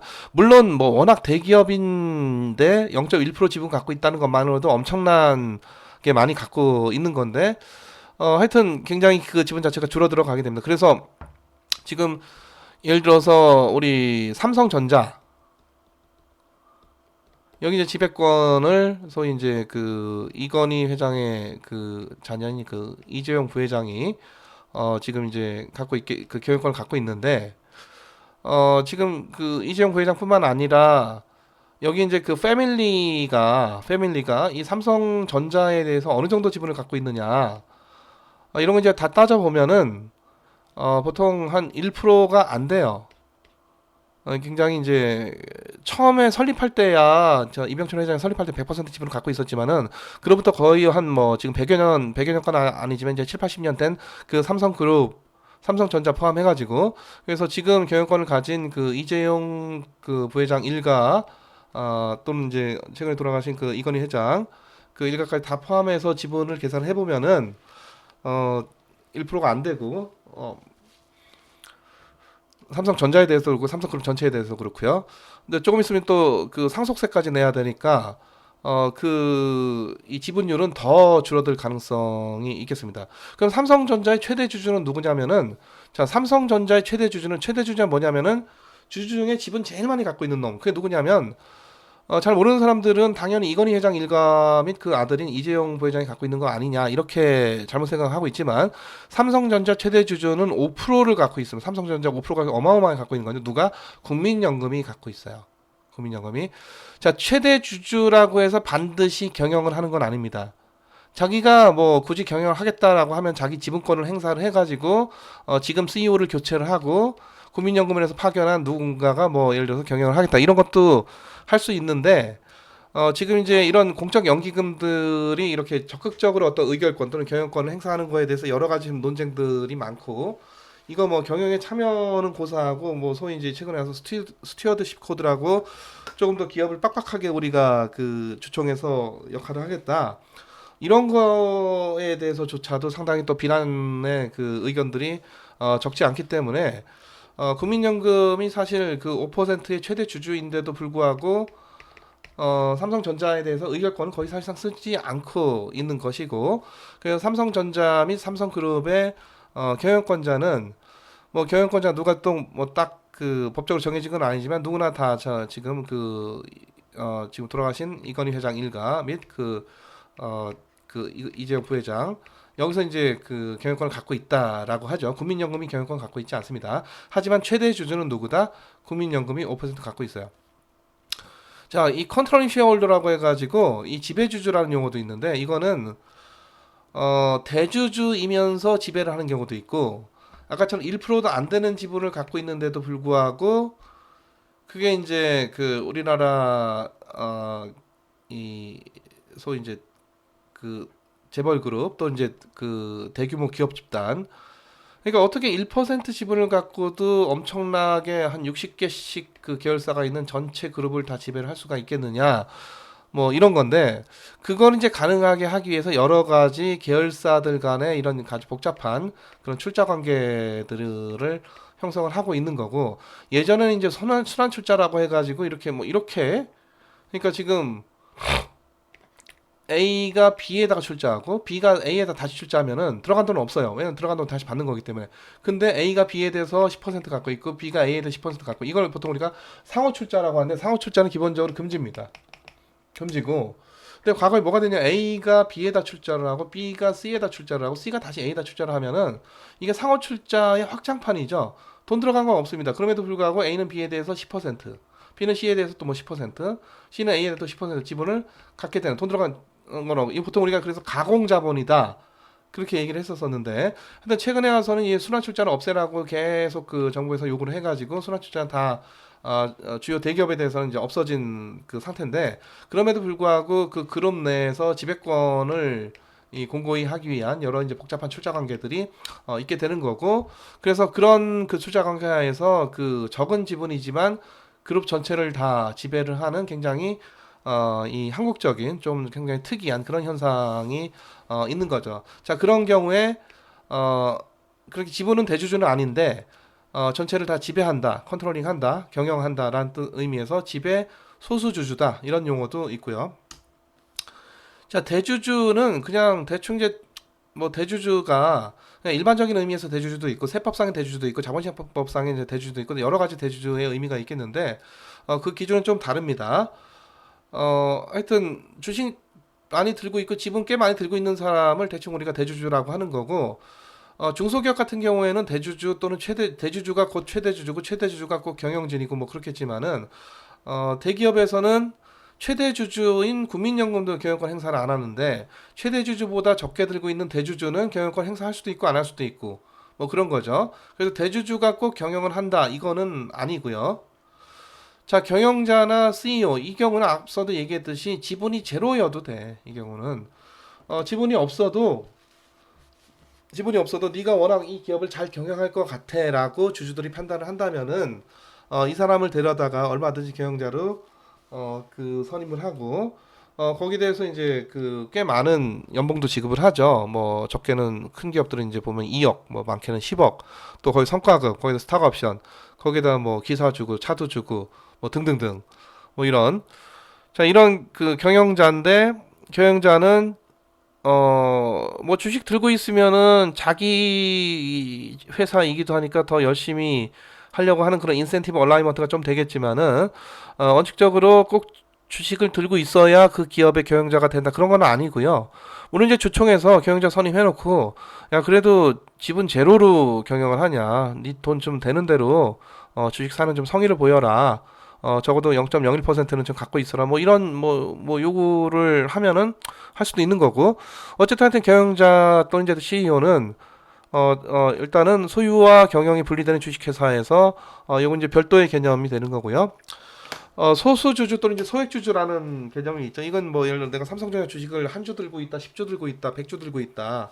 삼성전자 워낙 크다 보니까 100주 들고 있어봤자 소액주주예요. 그렇죠? 100주 들고 있으면은 지금 대략 삼성전자 주식 한 8만 원이니까 뭐 예를 들어서 100주 800만 원어치 뭐 들고 있는 건데 800만 원어치 들고 있어봤자 뭐 소액 주주에 불과하고 1000주 들고 있어봤자 8천만 원이고 1억이 안 되는 거니까 지금 삼성전자의 전 시가총액은 거의 뭐 한 3, 400조 원 되는 그런 그 판국인데 거기서 내가 뭐 그 시가로 뭐 한 1000만 원어치, 1억 원어치 들고 있어봤자 뭐 소액주주이겠습니다. 물론 이제 소액주주, 소수주주는 주총 나가서 의결권 행사를 할 수 있는데 자기가 뭐 한 주 내지 100주 들고 있어가지고 내가 뭐 주총 나가서 무슨 의결권 행사하는 게 뭘 그렇게 크게 의미가 있겠습니까? 그래서 소액주주는 자기 의결권을 그냥 행사하지 않거나 주총 안 나간다는 얘기죠. 그냥 나갔는데 그냥 한번 구경만 하고 오거나 아니면은 가끔 가다가 자기의 지분을 소유권을 위임하라는 이런 주주가 나타나기도 해요. 지금 경영진이 너무 못하고 있어서 내가 저 경영진을 해임을 하고 싶은데 나의 지금 지분이 모자라니까 이 소액주주야 네가 갖고 있는 지분 행사할 거 아니잖아. 차라리 나한테 줘. 그럼 내가 쟤를 해임시키고 더 좋은 CEO를 선임을 할게. 그래서 나의 이런 제안이 네가 동의하면은 나한테 위임장을 써달라. 이걸 보통 우리가 프락시 위임장. 그래서 가끔 가다가 경영권 분쟁 날 때 이 프락시 파이트라고 해가지고 경영권 그 위임장 대결이 펼쳐지기도 합니다. 자, 그런 경우에는 소액주주들이 갖고 있는 지분을 조금이라도 더 많이 위임장을 받으려고 하는 양측, 그러니까 기존의 경영권을 옹호하려는 측과 또 새롭게 등장한 그 지금 경영진을 해임해야 된다라고 하는 주장하는 측. 그래 여기 이제 경영권 분쟁이 되는 것이죠. 그런 경우에 또 소액주주들의 또 좀 지위가 잠깐 순간 중요해질 수가 있겠고요. 실소유주는 요거 이제 뭐 학술적인 의미도 아니고 뭐 이건 이제 주로 특히 이제 언론에서 특히 그 이 검찰이 기업 수사를 할 때 종종 많이 쓰는 그런 용어 이제 실소유주인데 실소유주가 누구냐 또는 뭐 실질적 소유주가 누구냐 뭐 이런 거죠. 그러니까 어떤 사람이 자기 이름으로는 주식을 안 갖고 있고 근데 이제 뭐 차명으로 했을 수 있다 이거죠. 그리고 경영에 뭐 그 전면에 등장하지 않는데 그럼에도 불구하고 밀실에서 명령을 보내가지고 자기가 누구 하나 바지사장 소위 바지사장 또는 꼭두각시 하나 세워가지고 실질적인 경영은 누가 하고 있더라 이런 게 이제 실질적 소유주 또는 이제 실소유주가 되겠고 요거는 이제 그 보통 그 우리 언론지상에서 보면은 어떤 특정 기업 수사할 때 특히 이제 기업 중에서도 대기업 말고 중견기업 또는 중소기업으로서 그 소유 관계라든가 어떤 누가 경영진인지가 그렇게 그다지 분명하지 않은 경우에 종종 이제 등장을 하는 그런 용어가 되겠습니다. 자, 재무관리자는요. 뭘 위해서 일을 해야 되느냐? 재무관리자, 재무관리. 기업의 목표. 기업의 목표는 우리 보통 이제 경제학에서는 기업의 목표는 뭐냐? 이건 이제 기업이 뭘 위해서 어떻게 행동을 해야 돼? 이윤극대화다. 이윤극대화다. profit maximization이다. 이게 뭐 그거랑 비슷한 비용 최소화, 시장 점유율 극대화, 경쟁력 강화, 무슨 주식 가치 극대화 등등 비슷한 요즘 뭐 사회적 책임 강화 뭐 등등 여러 가지 뭐 요즘 뭐 ESG 강화 뭐 이런 여러 가지 그 이 기업은 무엇을 해야 되느냐에 대해서 여러 가지 논의들이 있는데 경제학에서 기본적으로 이제 기업은 이윤 극대화를 해야 된다라는 거고 이 여러분들 미시경제학에서 봤던 파이 보셨죠? 왜 잘 안 써지지? 자, 미시경 파이가 있어, 파이. 그러니까 Y를 생산해서 가격 P에 팔고, 그리고 Y를 생산하는 동안 하는데 들어간 코스트를 빼고, 요거 이제 이윤인데, 이제 경제학적 이윤이죠. 요거 이제 어떻게 맥시마이즈를 할 거냐, 이거는 이제 궁리해야 된다라고 하는 것이 이 미시경제학에서 기업의 목표, 이윤 극대화이고, 어, 여기서 이제 그 기업의 목표라기보다는 그 기업의 경영진, 재무관리자의 목표가 무엇이 돼야 되느냐, 뭐 이런 거고요. 어, 여기 이제 여러 가지 또 얘기가 있을 수가 있는 건데, 기본적으로, 기업 가치 극대화다. 기업 가치 극대화. 기업의 시가총액, 기업 시장 가치, 주식의 시장 가치 또는 기업의 시장 가치를 극대화. 그건 곧 주주들의 부를 이 보통 우리가 주주 자본주의 이렇게 많이 얘기를 하죠. 주주의 부를 극대화하는 방향으로 재무관리의 목표가 설정이 돼야 된다. 라는 것이죠. 그래서 그 우리 경제학에서 얘기하는 기업은 이윤 극대화를 해야 된다는 얘기랑 여기서 기업의 재무관리자 또는 이제 CEO, CFO가 주주 부의 또는 기업 가치를 극대화해야 된다는 얘기가 언뜻 들으면 이게 다른 얘기 같지만 다른 얘기가 아니라 사실상 같은 얘기입니다.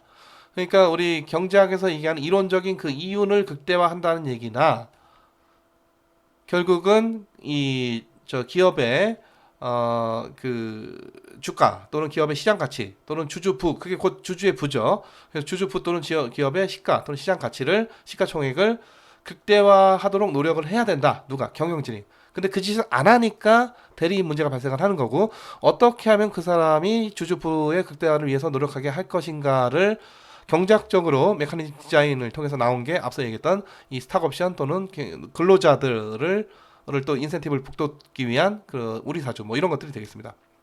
자, 그래서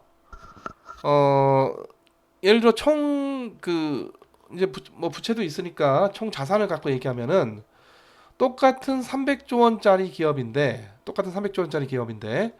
어떤 기업은 시가가 1000조 원이고 어떤 기업은 시가가 200조 원이고 이래요.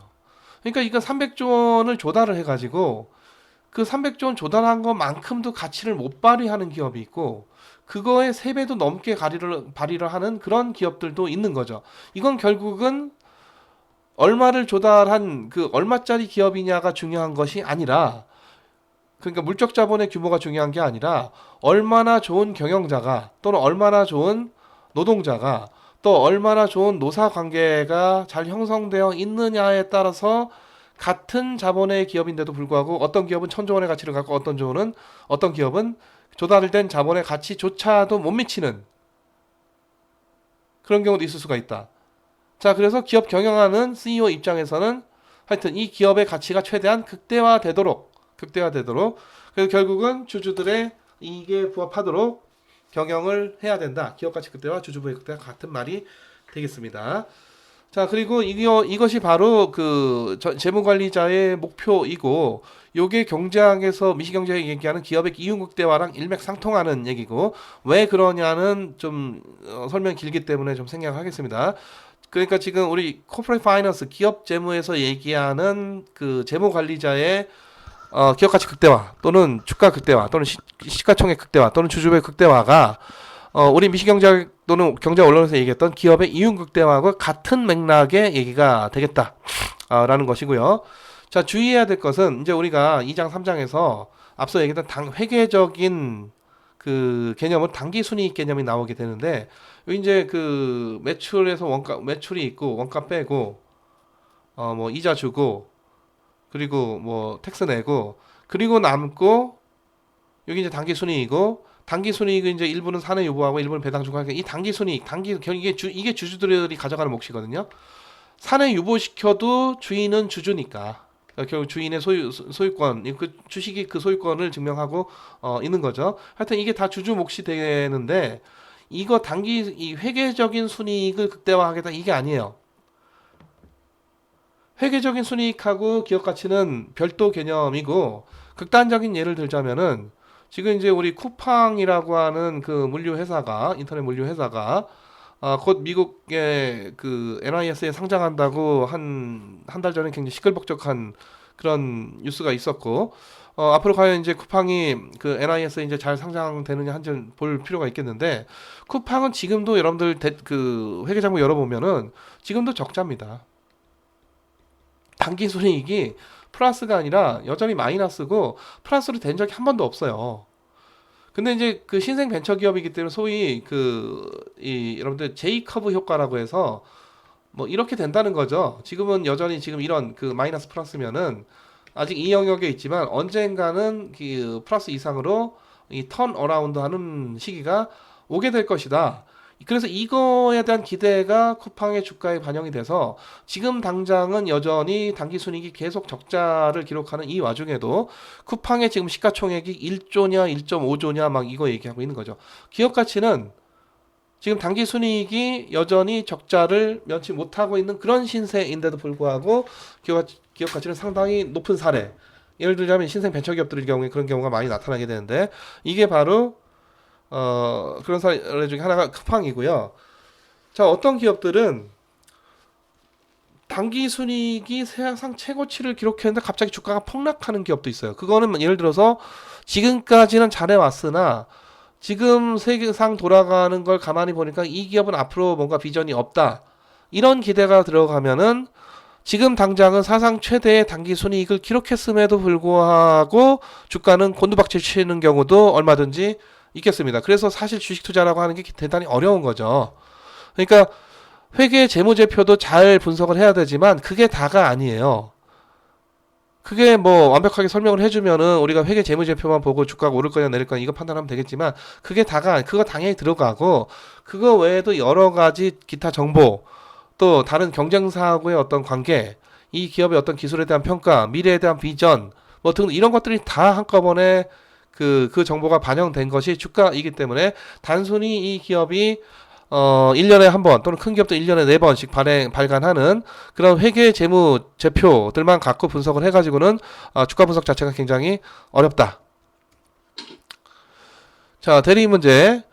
이게 이제 사실 그 주주와 경영자 간의 그 에이전시 프로블럼 또는 에이전시 코스트가 발생한다라고 했고, 요게 일반적으로는 주인과 대리인의 문제고요. 그러니까 주식회사에서 주인은 주주, 대리인은 누구야? 경영진.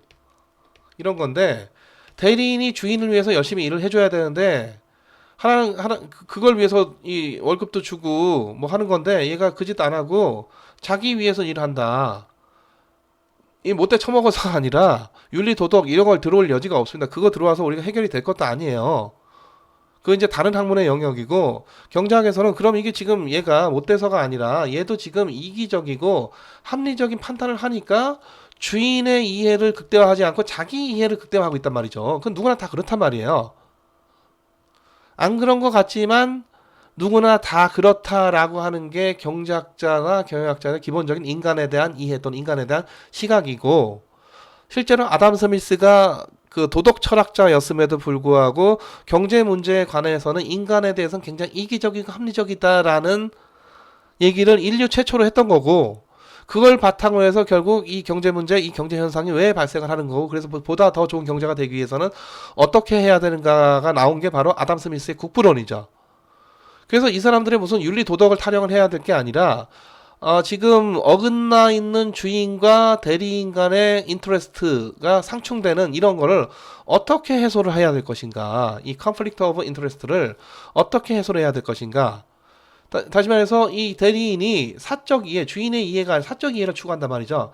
대표적으로 주주와 경영진 뿐만 아니라 나와 내 일을 맡은 변호사 뭐 이런 거죠. 나는 주인이고 변호사 대리인인데 내일 지금 잘 처리해달라는 변호사한테 지금 뭐 사건 맡겼는데 이건 내 사건은 내 팽개치고 이거 돈 되는 사건만 이게 열심히 하고 있고 내 사건은 뭐 패소해도 좋다 뭐 이 짓 하고 있거든요.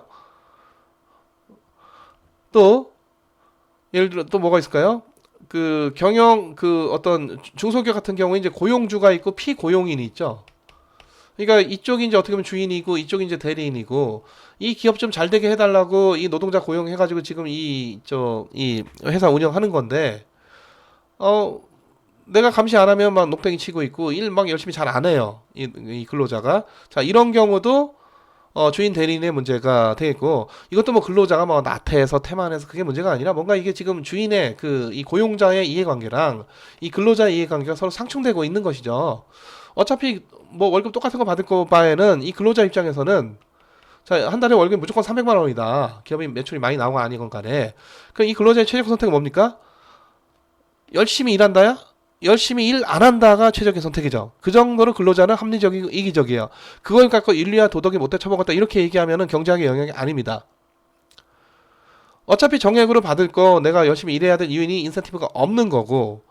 자, 그러면은 근로자들은 이제 뭐 열심히 일하는지 안 하는지 여러 가지 뭐 감시 기재도 놓고 뭐 CCTV도 달고 뭐 부장이 뒤에서 감시하게끔 하고 뭐 이런 것도 해보지만 그런 것들보다 이제 경제학적으로 좀 합리적인 방안은 근로자들에게 이제 성과급을 준다거나 그러니까 기업 예를 들어 매출이 1% 오르면은 너 연봉도 거기에 10분의 1, 0.1% 오르게 하겠다.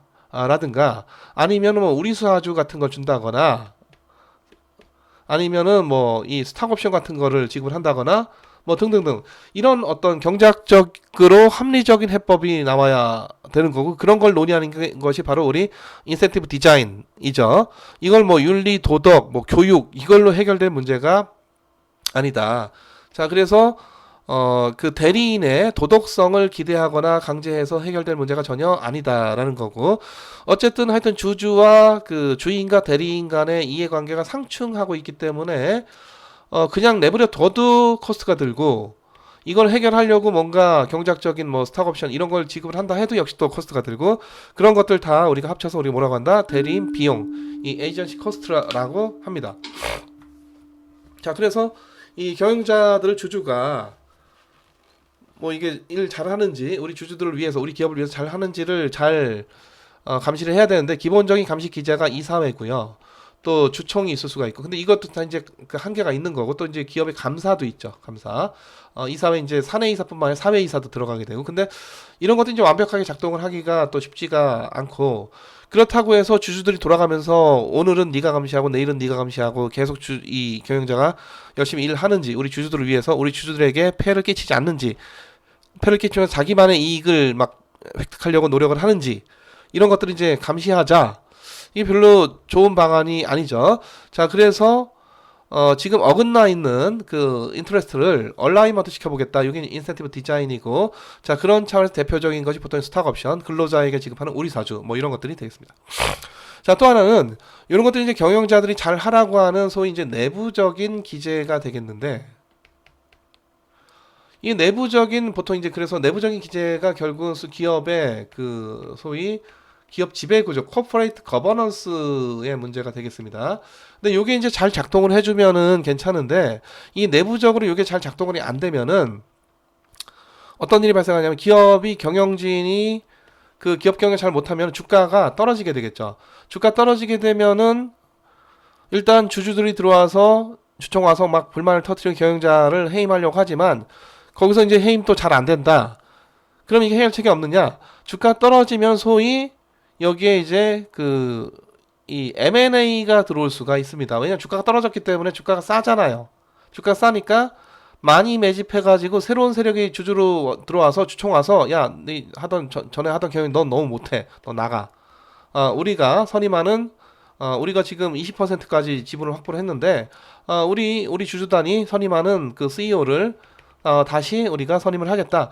뭐 이런 방식으로 이제 경영권 분쟁이 발생할 수도 있겠고요.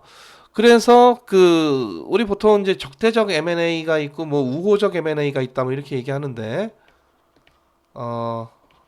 물론 우호적 M&A가 한 99%고 적대적 M&A는 보통 1%입니다. 적대적 M&A가 쉽지가 않기 때문에 적대적 M&A 시도 자체를 잘 안 해요. 자, 근데 하여튼 경영진이 기업 경영 잘 못해서 주가가 떨어지게 되면은 여기 이제 시장에서 이거를 이 비효율화된 기업을 교정하고자 하는 그런 시장 압력 또는 시장의 교정 압력이 들어오게 됩니다. 그러니까 이게 바로 시장이죠. 그러니까 시장이 참 대단한 거지. 그러니까 주가가 떨어지면은 적대적 M&A 위협이 강해지죠. 그래서 이것 때문에라도 경영진이 알아서 너무 주가 떨어지지 않게 완전 개판으로 경영하지는 않고 경영진을 규율하는 제대로 잘 하게끔 규율하는 그런 뭐가 된다? 시장 기재 또는 그 외부적인 규율 기재가 되겠습니다. 외부적인 규율의 기재가 되겠어요. 그래서 내부적으로 이게 해결이 잘 안 된다 하더라도 주식시장이 활발히 잘 그 원활하게 작동을 해주면은 결국은 이 기업의 비효율성이라고 하는 것이 생기지 않거나 생긴다 하더라도 즉각 그 교정이 되거나 하는 그런 시장 압력 또는 어떤 그 기업 외부적인 규율의 압력이 작용할 수가 있다. 그래서 시장은 대단히 중요한 것이죠. 자, 이제 경영자 외에도 이제 소위 이제 이해관계자, 보통 주주 포함해가지고 주주는 이제 쉐어홀더, 이해관계자 보통 우리가 스테이크홀더, 이해관계자라고 하면은 이 기업에 주주만 있는 게 아니라 근로자도 있고 또 소비자도 있고 또 여기 주주 말고 돈 빌려준 그 부채 조달할 때 그 채권자도 있고 또 여기에 원자재 납품하는 자들도 있고 하청업체도 있고 또 여기서 세금 받는 정부도 있고 여기 돈 빌려준 은행도 있고 그래서 하여튼 이 기업에 관련된 모든 그 이해관계자 굉장히 범위가 넓어요. 그래서 이제 혹자들은 그 미국은 보통 주주들만의 그런 어떤 주주들의 웰페어를 극대화하는 그 쉐어홀더 캐피탈리즘이다. 주주 자본주의다. 근데 유럽은 이런 모든 스테이크홀더들의 그 부를 극대화하는 이 스테이크홀더 캐피탈리즘이다. 그래서 이해관계자 자본주의다. 그래서 이제 그 뭐 이런 용어가 있고 이거 이제 학술적인 의미는 아니고 뭐 대충 그 주로 이제 언론 지상에서 많이 쓰는 얘기죠. 그래서 미국식 주주 자본주의보다 유럽식 이해관계자 자본주의가 뭐 더 나은 게 아니냐 뭐 이런 논의들이 많은데 이거 뭐 더 낫다 어떻다 뭐 이런 거에 어떤 합의된 그런 어떤 학술적인 결과는 없고요. 그리고 뭐 이제 한국은 주주 자본주의냐 이해관계자 자본주의냐 뭐 이런 묻는데 한국은 그냥 무슨 자본주의인지는 잘 모르겠고 보통 이제 대략 영미권, 영국과 미국 이런 데가 주주들의 이해관계를 우선시하고 유럽, 일본 뭐 이런 데가 일본은 아무래도 이제 뭐 예전에 이제 독일 이런 데 영향을 많이 받다 보니까 유럽 그 대륙 쪽에 이제 그 소위 이제 이해관계자 자본주의다 뭐 이렇게 얘기를 하는데 이건 아주 뭐 절대적인 뭐 기준이 있는 건 아니고 뭐 이런 논의들 종종 있습니다. 근데 그 뭐가 더 좋냐 아니면 어디가 주주 자본주의냐 이해관계자 자본주의냐 이걸 떠나서 확실히 영국과 미국 쪽에서 주주들의 권한이 세요.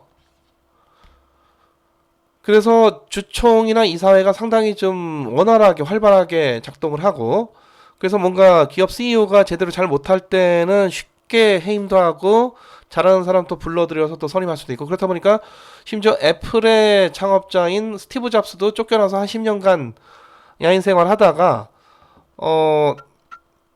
이 주주들이 다시 생각을 해보니까 역시 구간이 명간이다 해서 다시 불러들였던 거고 다시 불러들였을 때 그 스티브 잡스가 이 아이팟 터치라는 그 히트작을 내기 시작했던 그게 바로 또 그 애플 아이폰으로 이어졌던 것이고 그게 이제 지금 인류의 그 모바일 혁명을 일으켰던 뭐 그런 계기가 됐었던 건데 하여튼 그 애플에서 기존의 창업주를 쫓아냈다 다시 불러들였다.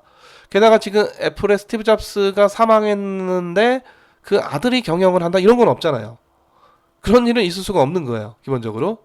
물론 이제 그 스티브 잡스가 갖고 있는 그 지분을 아들이나 그 와이프나 그 사람들이 뭔가 그 상속을 받아가지고 그 지분의 비례적인 어떤 그 의결권 또는 소유권을 행사할 수도 있을지 모르겠지만은 야 네가 스티브 잡스의 아들이니까 뭐 이세가 와서 이 애플을 경영해라 이런 거는 기본적으로 있을 수가 없는 일이고 근데 우리나라 보통은 계속 자손 대대로 경영권을 뭐 물려준다 뭐 이런 것들이 이제 상당히 좀 그 일반적인 현상인데 대기업에 대해서도 미국서 보면은 이제 중소 중견기업들은 뭐 그렇게 자자손손 경영권이 유지가 될 수 있겠으나 대기업은 기본적으로 시스템상 또는 법제적인 구조상 그렇게 되기가 어렵고 기본적인 이제 주주들이 어떻게 판단을 하느냐에 달려 있는 것이고 하여튼 여러모로 주주 자본주의 영국과 미국이 주주권이 좀 더 잘 보장이 되는 그런 시스템을 갖추고 있다라는 것이고요. 그렇다 보니까 유럽보다는 영국과 미국이 보다 소위 이제 그 시장형 금융, 이게 이제 반대가 기관형 금융. 시장형 금융 시장 나가서 증권 발행한다 이런 얘기입니다. 직접 금융한다는 얘기고, 기관의 대표적인 기관이 이제 은행인데, 이런 금융기관 통해서 소위 이제 간접 금융 시장이죠. 간접 금융 시장. 그러니까 우리나라 같은 경우에도 이쪽보다 이제 여전히 이쪽이 훨씬 더 발달해 있고, 물론 이제 과거보다는 증권 시장이 훨씬 더 많이 최근에 오면서 많이 그 발달한 측면이 있겠으나, 여전히 뭐 이 간접금융 시장의 비중이 더 크죠. 그래서 기업들이 은행에서 더 많이 파이낸싱을 하느냐, 아니면 증권시장 나가서 자기가 직접적으로 직접 금융하느냐를 따져보면은 은행 쪽에서 대출해가지고 자본 조달하는 비중이 훨씬 더 크고요. 이제 우리나라 경제 같은 경우에는 그 영미권 국가에서는 미국과 영국에서는 어, 그 은행도 중요한 역할을 하지만 상당히 그 직접금융 또는 이제 시장형 금융으로서 증권시장, 소위 얘기하는 자본시장, 주식시장, 채권시장, 이 캐피탈 마켓, 자본시장 쪽의 역할이, 시장의 역할이 훨씬 더 크고 중요하다. 뭐 이런 그 특성이 있고, 이런 유럽 이런 데는 약간 이제 기관형 금융, 이제 우리나라도 뭐 비슷하고요. 기관형 금융이 훨씬 더 이제 발달해 있고, 그렇다 보니까 이 직접금융 시장 또는 시장형 금융이 잘 발달할 때 나오는 그 주주권, 주주권이 그 영국과 미국만큼 그렇게 주주권이 강하지 잘 보장이 안 된다 상대적으로, 그런 얘기가 되겠고요. 최근에 와서 뭐 기업의 소셜 리스폰시빌리티, 뭐 인베스트먼트, SRI, 뭐 사회적 책임 투자 뭐 등등 이런 거 요즘 많이 얘기하죠. 또 그 ESG 뭐 이런 거 많이 얘기하는데, 어 기업의 이제 사회적 책임이 뭐냐를 얘기할 때, 기업이 너무 이윤 추구를 하면 안 된다 뭐 이런 식의 논의들이 종종 있는데, 이건 이제 경제학적이진 않아요, 이게. 그러니까 이제 다른 뭐 사회학이나 정치학이나 이런 데서 기업이 너무 이제 이윤 추구를 하면 거기서 이제 여러 가지 부작용이 발생할 수가 있으니까, 너무 과도하게 이윤 추구하지 말고 좀 사회적으로 좀 역할도 해 가면서 기부도 좀 많이 하고 좋은 일도 좀 하고 재단도 설립하고 장학금도 좀 주고 뭐 그렇게 하라는 건데, 실제 기업들이 그런 거 안 하는 게 아니라 하고 있죠. 하고 있고, 근데 기업들이 그게 뭐 자기가 마음 좋아서 하는 게 아니라 그것도 다 자기네 비즈니스에, 자기네 평판 또는 자기네 신용에, 그러니까 자기네가 장학재단 있어가지고 장학금 많이 지불하고 이런 것들이 자기네 기업에 대한 이미지 제고, 브랜드 이미지를 높이고 또는 자기네 어떤 신용도를 높이는 이런 데 도움이 되기 때문에, 다시 말해 자기네 이윤 창출하는 데 도움이 되기 때문에 그런 여러 가지 뭐 기부도 하고 재단도 설립하고 하는 것이라고 우리가 해석하는 게 낫죠. 갑자기 기운이 맞바뀌어가지고 이윤 추구 안 하고 사회를 위해서 우리가 기업이 뭔가를 하겠다, 겉으로 표방하기는 그럴 수 있어요. 왜냐면 기업 이미지 제고 차원에서. 하지만 그 본질은 결국은 이윤극대화다. 그래서 이 경제학자의 입장에서는 기업이 이윤극대화를 안 하겠다 그러면은 물건 대충 만들겠다는 거예요. 좋은 물건 안 만들겠다는 거죠. 물건을 잘 만들어서 최대한 비싼 가격에 팔려고 노력을 해야 되는 게 기업의 이윤극대화가 일맥상통하는 얘기죠. 물건도 잘 만들어야 돼. 그리고 또 최대한 고퀄러티, 고부가가치를 갖는 걸 만든, 그잘 만들라는 얘기죠. 그래 비싸게 팔아서 이윤을 최대한 남기도록 노력을 하는 것이 기업의 사회적 책임이다 라고 보는 것이 경제학자 입장이에요. 이윤을 포기하면서까지 뭐 사회를 위해서 뭘 해라 그게 아니라, 자원은 대단히 희소하기 때문에 이 희소한 자원을 들여서 물건 지멋대로 만들고 싸게 팔겠다 이러면은 자원을 낭비하는 거죠.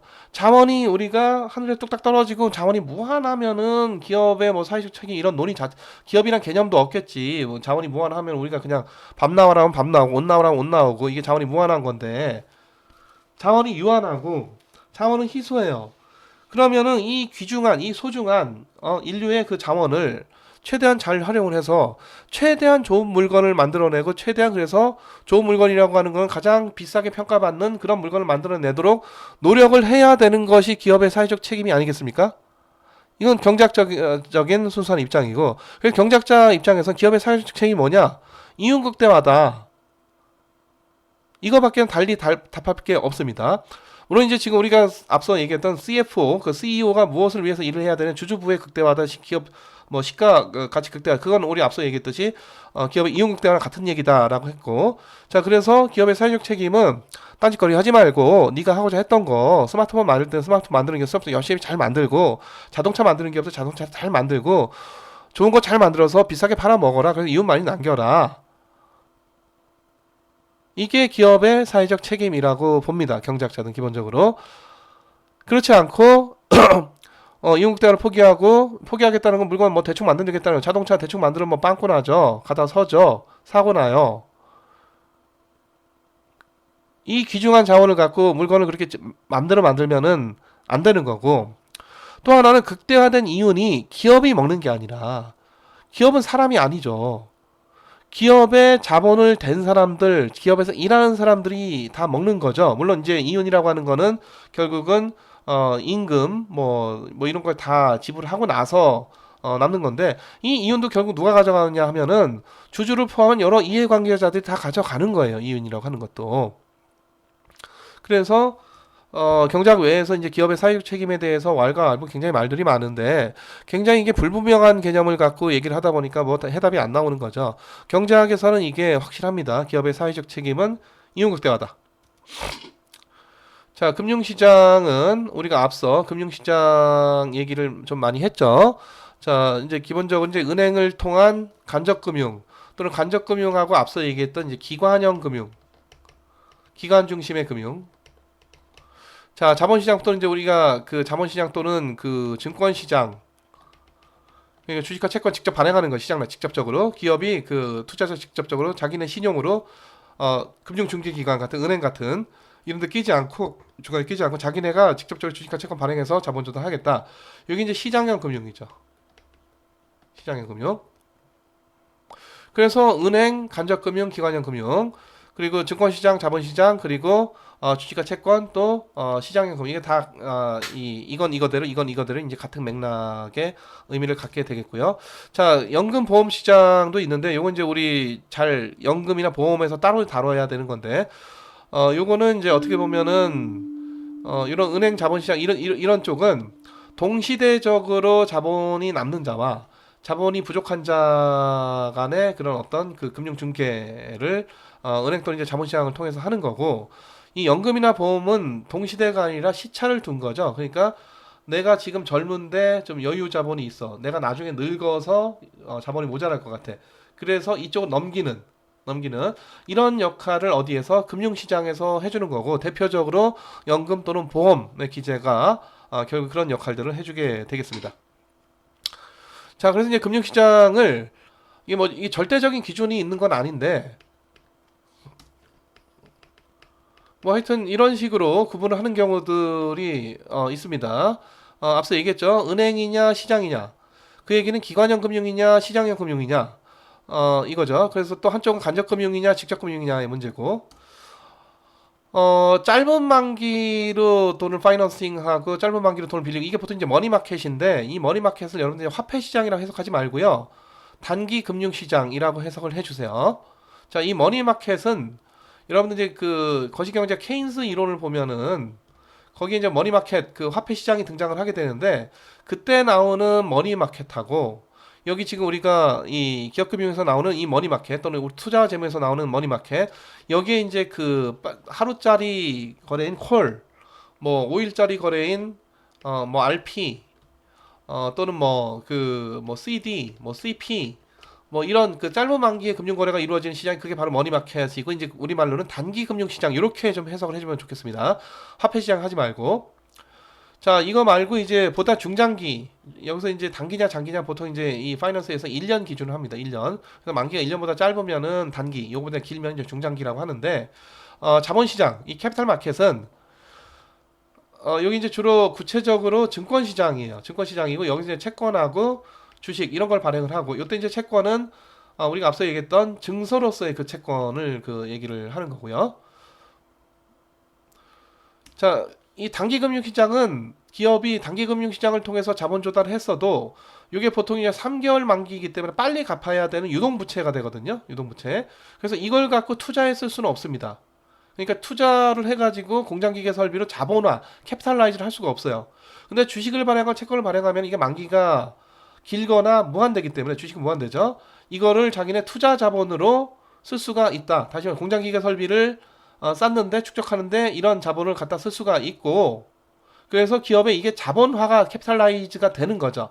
자, 그런 의미에서 자본시장을 통해서 조달된 물론 이제 자본시장에서는 구체적으로 주식과 채권이라고 하는 증권의 형태로 조달이 되는데 그렇게 조달돼서 기업으로 흘러들어간 캐시 형태죠. 캐시는 결국은 공장기계 설비 등의 그 고정 유형 자산 또는 이제 뭐 고정 자산, 기술 또는 유무형의 그런 걸로 소위 이제 자본화가 돼요. 자본화가 된다. 캐피탈라이제이션이 되는 거죠. 자, 그래서 여러분들 저 시가총액을요. 기업의 시가총액을 요거를 가끔 가다가 뭐라고 부르냐 이게 그 마켓 밸류 기업의 뭐 마켓 밸류 또는 펀 밸류 이렇게 부르기도 하지만 요거를 마켓 캐피탈리제이션이라고 부르고 마켓 캡 이렇게 줄여서 부르기도 합니다. 그러니까 기업으로 들어가서 자본화된 거죠. 뭐 주식과 채권을 통해서 자 자본화됐고 그래서 결국 기업의 스탁으로 그 유무형의 스탁으로 이 캐피탈이 그 캐피탈라이제이션 된 것이고 그래서 그게 가치가 얼마냐라는 의미에서 우리가 마켓 캐피탈리제이션 보통 우리가 시가총액에 대한 일반적인 영문이 되겠습니다. 증권시장에서는 뭐가 있어요? 발행시장이 있고 그 증권이 유통되는 유통시장이 있죠. 그래서 증권이냐 아니냐를 이제 따질 때 보통 이제 증권은 발행되고 나서 유통시장이 있습니다. 그래서 주식과 채권이 발행되고 나서 이걸 다시 또 제3자한테다가 팔아서 나는 팔고 그쪽은 사고 그런 거래가 이루어진 유통시장이 작동을 하느냐 보통 증권은 그렇고 증권이 아닌 것들 그러니까 은행이 돈 빌려주고 대출을 해주고 대출 채권 들고 있다 이거는 이제 증서증이 아니라 증서권자가 아니라 이거 권리로서의 그 권자가 되겠죠. 자 요거는 뭐 이걸 다시 들고 있다가 이게 어떤 경제적인 가치가 있지만 이걸 누구 다른 사람에게 팔겠다 이게 안 된다고요.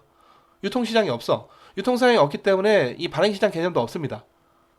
자 그래서 발행시장과 유통시장이 구분이 되고 이쪽도 이건 이제 최초 증권이 발행되는 시장이고 기발행된 증권이 샀다 팔았다 계속 그 소유권자가 달라지게 되는 채권자 또는 주주가 달라지게 되는 그런 시장이 바로 유통시장이고요. 이게 자동차 시장을 보자면은 이게 신차 시장이에요. 이게 중고 시장입니다. 세컨더리 마켓. 보통 우리가 세컨더리 마켓은 중고 시장이죠. 근데 지금 증권은 보통 자동차는 신차가 5천만 원이면은 1년만 지나도 이게 3천만 원 되죠. 아주 특별한 케이스가 아니면 예를 들어 굉장히 인기 있는 차가 있는데 뭐 생산 중단이 됐다. 그러면 이게 중고 시장에서 5천만 원 이상 갈 수도 있지만은 일반적으로 신차가 5천만 원에 지금 사고 팔렸으면은 중고시장에서는 1년만 지나도 3천만 원, 그 다음에는 뭐 2천만 원, 그 다음에는 뭐 1천만 원 이렇게 계속 소위 이제 감가상각 되기 마련이고 그래서 신제품 시장보다 이쪽 중고시장에서 가격이 보통 싸기 마련인데 이 증권은요 신증권, 구증권의 개념이 없어요. 증권이 무슨 감가상각되고 말고 할 게 뭐 있겠습니까? 이건 중고증권 이 개념이 없습니다. 특히나 보통주는 우리가 뒤에 가서 얘기하겠지만 삼성전자가 발행한 보통주는 1980년대 발행한 1주나 2021년도 와서 발행한 1주는 똑같은 조건을 갖게끔 해야 된다라고 상법에서 명확하게 강제를 하고 있습니다. 다시 말해서 보통주 A도 있고 보통주 B도 있고 보통주 C도 있고 각 시기마다 다른 주식을 발행할 수가 없다. 보통주는 그냥 다 하나의 보통주다. 이게 이제 보통주 A가 되고 보통주 B가 되고 보통주 C가 되면 이게 굉장히 복잡해져요. 그래서 지금 최근에 NISE로 상장을 하겠다는 쿠팡이 소위 이제 차등 의결권을 갖는 보통주를 얻고 싶다 뭐 이런 건데 미국은 보통주 A, 보통주 B, 보통주 C 이런 게 돼가지고 보통주 A는 1주 1 의결권, 보통주 B는 1주 100 의결권 뭐 이런 게 가능한 거죠. 그게 이제 차등 의결권 주식이라고 하는 건데 우리나라 상법에서는 이게 기본적으로 다 금지가 되어 있습니다. 금지. 그래서 삼성전자가 1980년도에 발행된 거랑 2021년도에 발행된 이쪽 한 주랑 이쪽 한 주는 동일한 한 주다. 똑같은 한 주예요. 권리가 똑같아. 이때 권리랑 이때 권리, 이때 주주랑 이때 주주가 권리가 다르지가 않다. 이게 되려면 보통주 A, 보통주 B 이와 같이 소위 보통주를 종류형으로 발행을 할 수가 있어야 되는데 우리나라 상법에서는 채권을 종류형으로 발행한다든가 우선주를 종류형으로 발행하는 건 됩니다. 그래서 우선주 1, 우선주 2B, 뭐 우선주 뭐 이런 삼성전 그러니까 현대차 U, 현대차 EUB 뭐 이런 여러 가지 우선주들이 있단 말이에요. 그 얘기는 우선주는 종류형으로 어떻게 여러 가지 종류형으로 발행을 할 수가 가능한데 있는데 보통주는 현대차 주식이다. 보통 현대차 뭐 삼성전자 그러니까 우가 없는 것들은 다 이게 보통주입니다. 뭐 삼성전자 우는 우선주고 우 없는 것도 보통주인데 이런 것들은 언제 발행을 했건 간에 이건 다 같은 조건을 갖는 보통주다. 보통주다. 자, 그래서 이 증권가 같은 경우에는 이게 뭐 신증권이다 구증권이다가 별로 중요한 게 아니다. 그러니까 이게 물품 시장 같으면은 신물품 시장이냐 중고 시장이냐에 따라서 얼마나 이제 신제품에 비해서 디스카운트 할 것이냐. 여기 이제 중고 시장의 이슈겠지만은 증권 시장에서 중고라고 하는 거는 의미가 없다. 자, 딜러 시장은 딜러가 이제 보통 주로 이제 그 우리 보통 쓰는 말이 기관 투자자 할 때 기관 있죠, 기관. 자, 기관이 보통 우리가 딜러입니다. 기관이 딜러고요. 그러니까 이제 기관 중심의 시장이고 보통 이제 장외 시장이 기관 중심의 시장이에요. 이게. 자, 근데 옥션 마켓은 보통 이제 우리가 이게 장내화돼 그 옥션 자체가 전자 장내화돼 가지고 장내 시장 또는 장내 거래소 시장이 돼요. 거래소 시장이 돼서 여기에는 기관도 들어오고 그러니까 우리 주식시장 KRX 이런 데가 똑같습니다. 이런 데 얘기하는 겁니다. 개인도 맘대로 들어오고 기관도 맘대로 들어오고 뭐 외국인도 기관이든지 개인이든지 간에 들어오고 여기 뭐 법인도 들어오고 뭐 다양한 주체가 들어와서 공평하게 이 평등하게 거래를 할 수가 있는 그런 시장이 경매 시장이고 딜러 시장은 기본적으로 인터딜러 마켓 딜러들 위주로 돌아가는 시장이기 때문에 다른 주체가 여기 들어오기 어렵거나 들어온다 하더라도 정보상의 차별을 받는 시장이 되겠습니다. 그러니까 예를 들어서 여러분들 지금은 예전에 이제 가락동에 저기 서울 가락동에 농축산물 시장이 있었었는데 여기 이제 금융시장은 아니죠. 여기 가면은 아침 뭐 3시 4시부터 이제 시장이 되는데 여기는 이제 농축산물 뭐 돼지고기 막 뭐 예를 들어서 뭐 예를 들어 100근 단위로 사고 파는 이제 도매업자들 이게 도매업자가 곧 딜러거든요. 딜러들이 폐쇄적으로 운영하는 그런 시장이고 이거는 이제 산지에서 자기네가 수송을 해 와가지고 여기 이제 도매시장에서 도매업자끼리도 사고 팔고 또 소매업자끼리 사고 팔고 그러면서 자기네들 여기 이제 딜러인데 농축산물 시장의 일종의 기관이죠. 그 기관끼리 거래를 합니다. 그래서 자기네끼리 다른 사람이 못 알아듣는 수화로 막 서로 간에 비딩을 하고 사겠다 팔겠다. 근데 여기 무슨 개인이 여기 쑥 들어가가지고 여기 막 100근 단위로 막 샀다 팔았다 하는데 저 500g만 주세요. 이런 거래가 되느냐? 안 끼워줘요, 이런 거는. 여기 왜 안 끼워줘? 뭐 안 끼워주면 뭐 특별히 이유가 없죠. 나 그렇게 작은 단위를 안 하겠다는 거고 자기네들끼리 신용이 있는 업자들끼리만 모여가지고 도매 거래를 하겠다는 거고 요때 자기들끼리 신용이 있기 때문에 외상 거래들도 많이 합니다. 뭐 이렇게 달아둔다든가 뭐 돈은 내일 주겠다든가 뭐 이런 것들이 쉽게 이루어지는 그런 시장이 이제 기관들의 그냥 인터딜러 마켓이고 농축산물 시장을 그렇게 설명한 거고요. 금융시장에서도 주로 기관들이 끼리 거래를 하는 대표적으로 외환시장 또 채권시장 중에서 채권 주로 이제 장외니까 채권시장 또 파생상품 중에서 이제 보통 이제 주로 장파시장이다 이렇게 얘기를 하는데 이런 데는 이제 대표적인 기관들 딜러들의 인터딜러 마켓이 되겠고요. 거래소로 이제 상장이 된 증권이냐 아니면 오버 더 카운터 OTC에서 거래가 되는 비상장 증권 시장이냐 뭐 이런 구분도 있을 수도 있겠습니다. 예, 그래서 이상으로 우리 1장 이렇게 정리를 하도록 하고요. 자, 여기 있는 문제는 제가 과제로 특별히 내지는 않겠지만 여러분들이 요거를 좀 뭐 시간 남는 대로 여러분들이 제출해야 되는 과제는 아닙니다.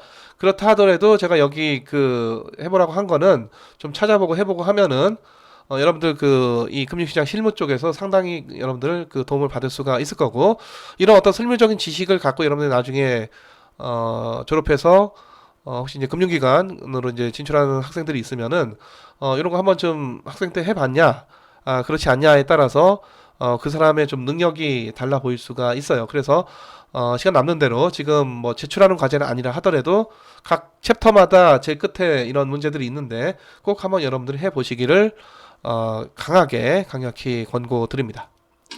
예, 그럼 이상으로 일장 마치도록 하겠습니다. 고생하셨습니다.